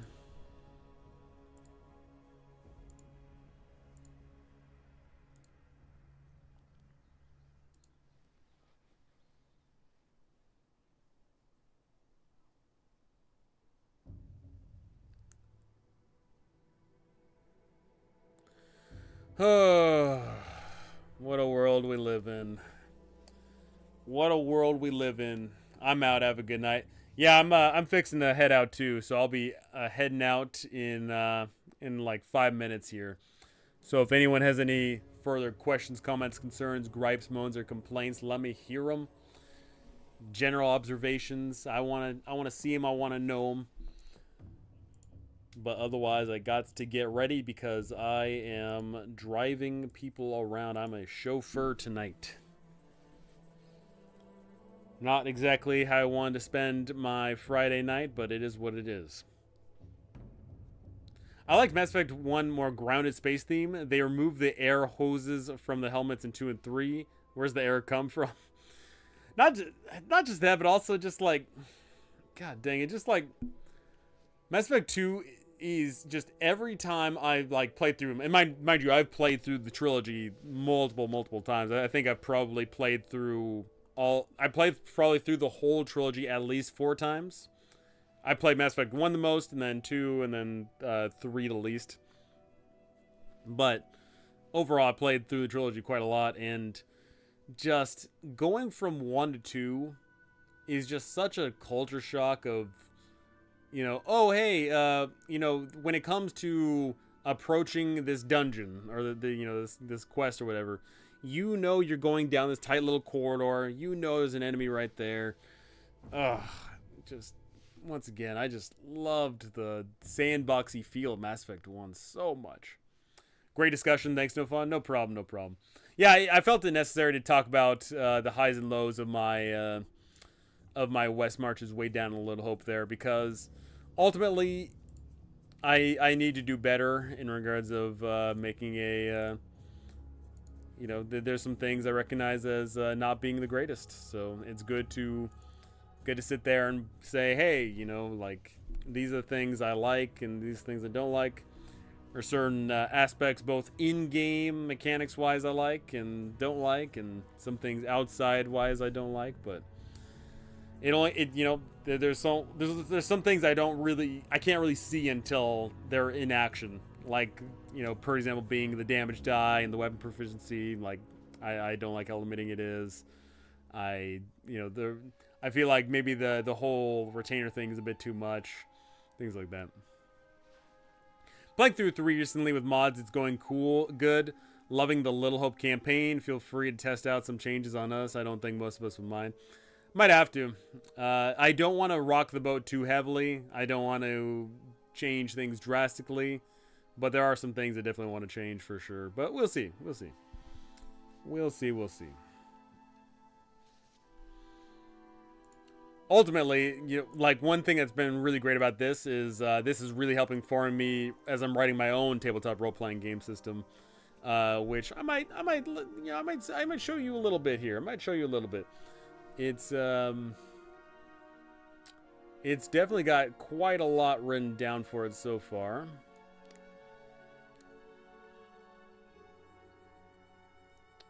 Where do I? Here we go.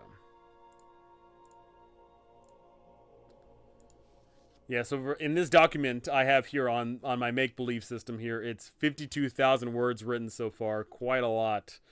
A lot of it's going to get trimmed down, naturally, but I'm definitely looking through a bunch of things. And, you know, I'm definitely changing up some things that I feel like need changing up compared to OSE, but my system here is like an in-between between old school Essentials and 5e. Gosh darn it. It's definitely not going to be like as intensive as 5e, but it's definitely going to be more epic than purely rules as written OSE. That's for sure. One thing I'm really looking forward to is I am moving away from Vancy and Magic for all of the classes. For example, being the Witch, my Witch class is going to be using mana points. And so each spell has a different allotment of mana points, so it allows you to, choose, how you use your spells in a different way. One of the things I'm really liking about the system that I'm writing here is your alignment is absolutely a mechanic of the game. Your alignment, it indicates your certain abilities, like if you are good versus wicked. If you are wicked, you get certain cool, evil abilities, and if you're good, you get certain good abilities, and so you can play the same class, but depending on your alignment, it changes up how you play. It'll change up a bunch of interactions therein. I'm really looking forward to this. Good to see you still at the grinding wheel, man. Nick Nack, how's it going? How is it hanging? Yeah, I'm still grinding away. I've been incredibly busy to do anything with YouTube because this freaking cat that I inherited recently has taken up a bunch of my time, and I've been sideswiped with a bunch of work. And of course, this week Thanksgiving, I had to cook and clean for like 18 some odd people, so that was a clown fiesta.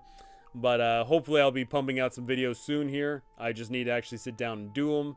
But I keep on getting sidetracked left and right like nobody's business. It is annoying as can be.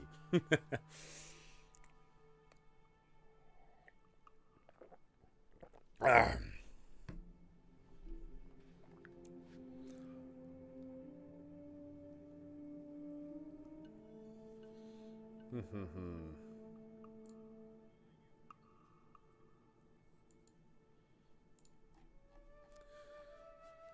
Okay.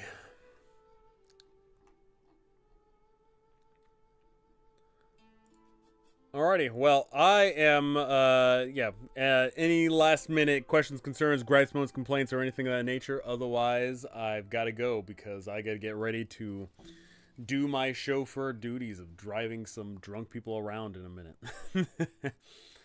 Unfortunate. They're not drunk now, but they'll probably get a little bit sloshed later, I imagine.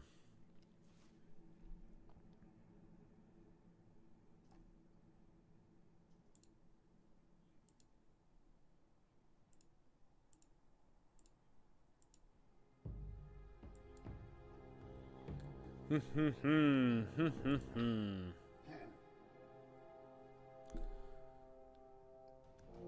dang, I got a bunch of things written down, but I feel like there's so much more I need to write. So much more. It's funny, when I actually like sat down to be like, okay, I'm writing a TTRPG, I then realized like, oh hey, if I want to make it, you know, as on par with a actual TTRPG and not just a, you know, one of those many little zine type art TTRPGs that's 10 pages. If you actually want to have like a classic TTRPG, there's a lot of things you got to think about, a lot of elements you got to write down. So it's been quite an endeavor. Got a lot of my to-do list here. But it's going good. It's going good.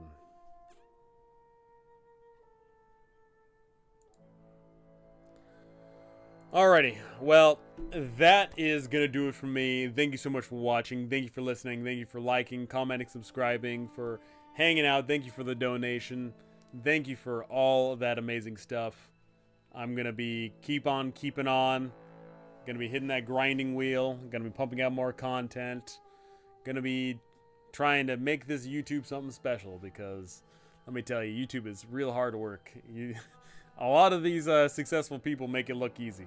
It's not easy.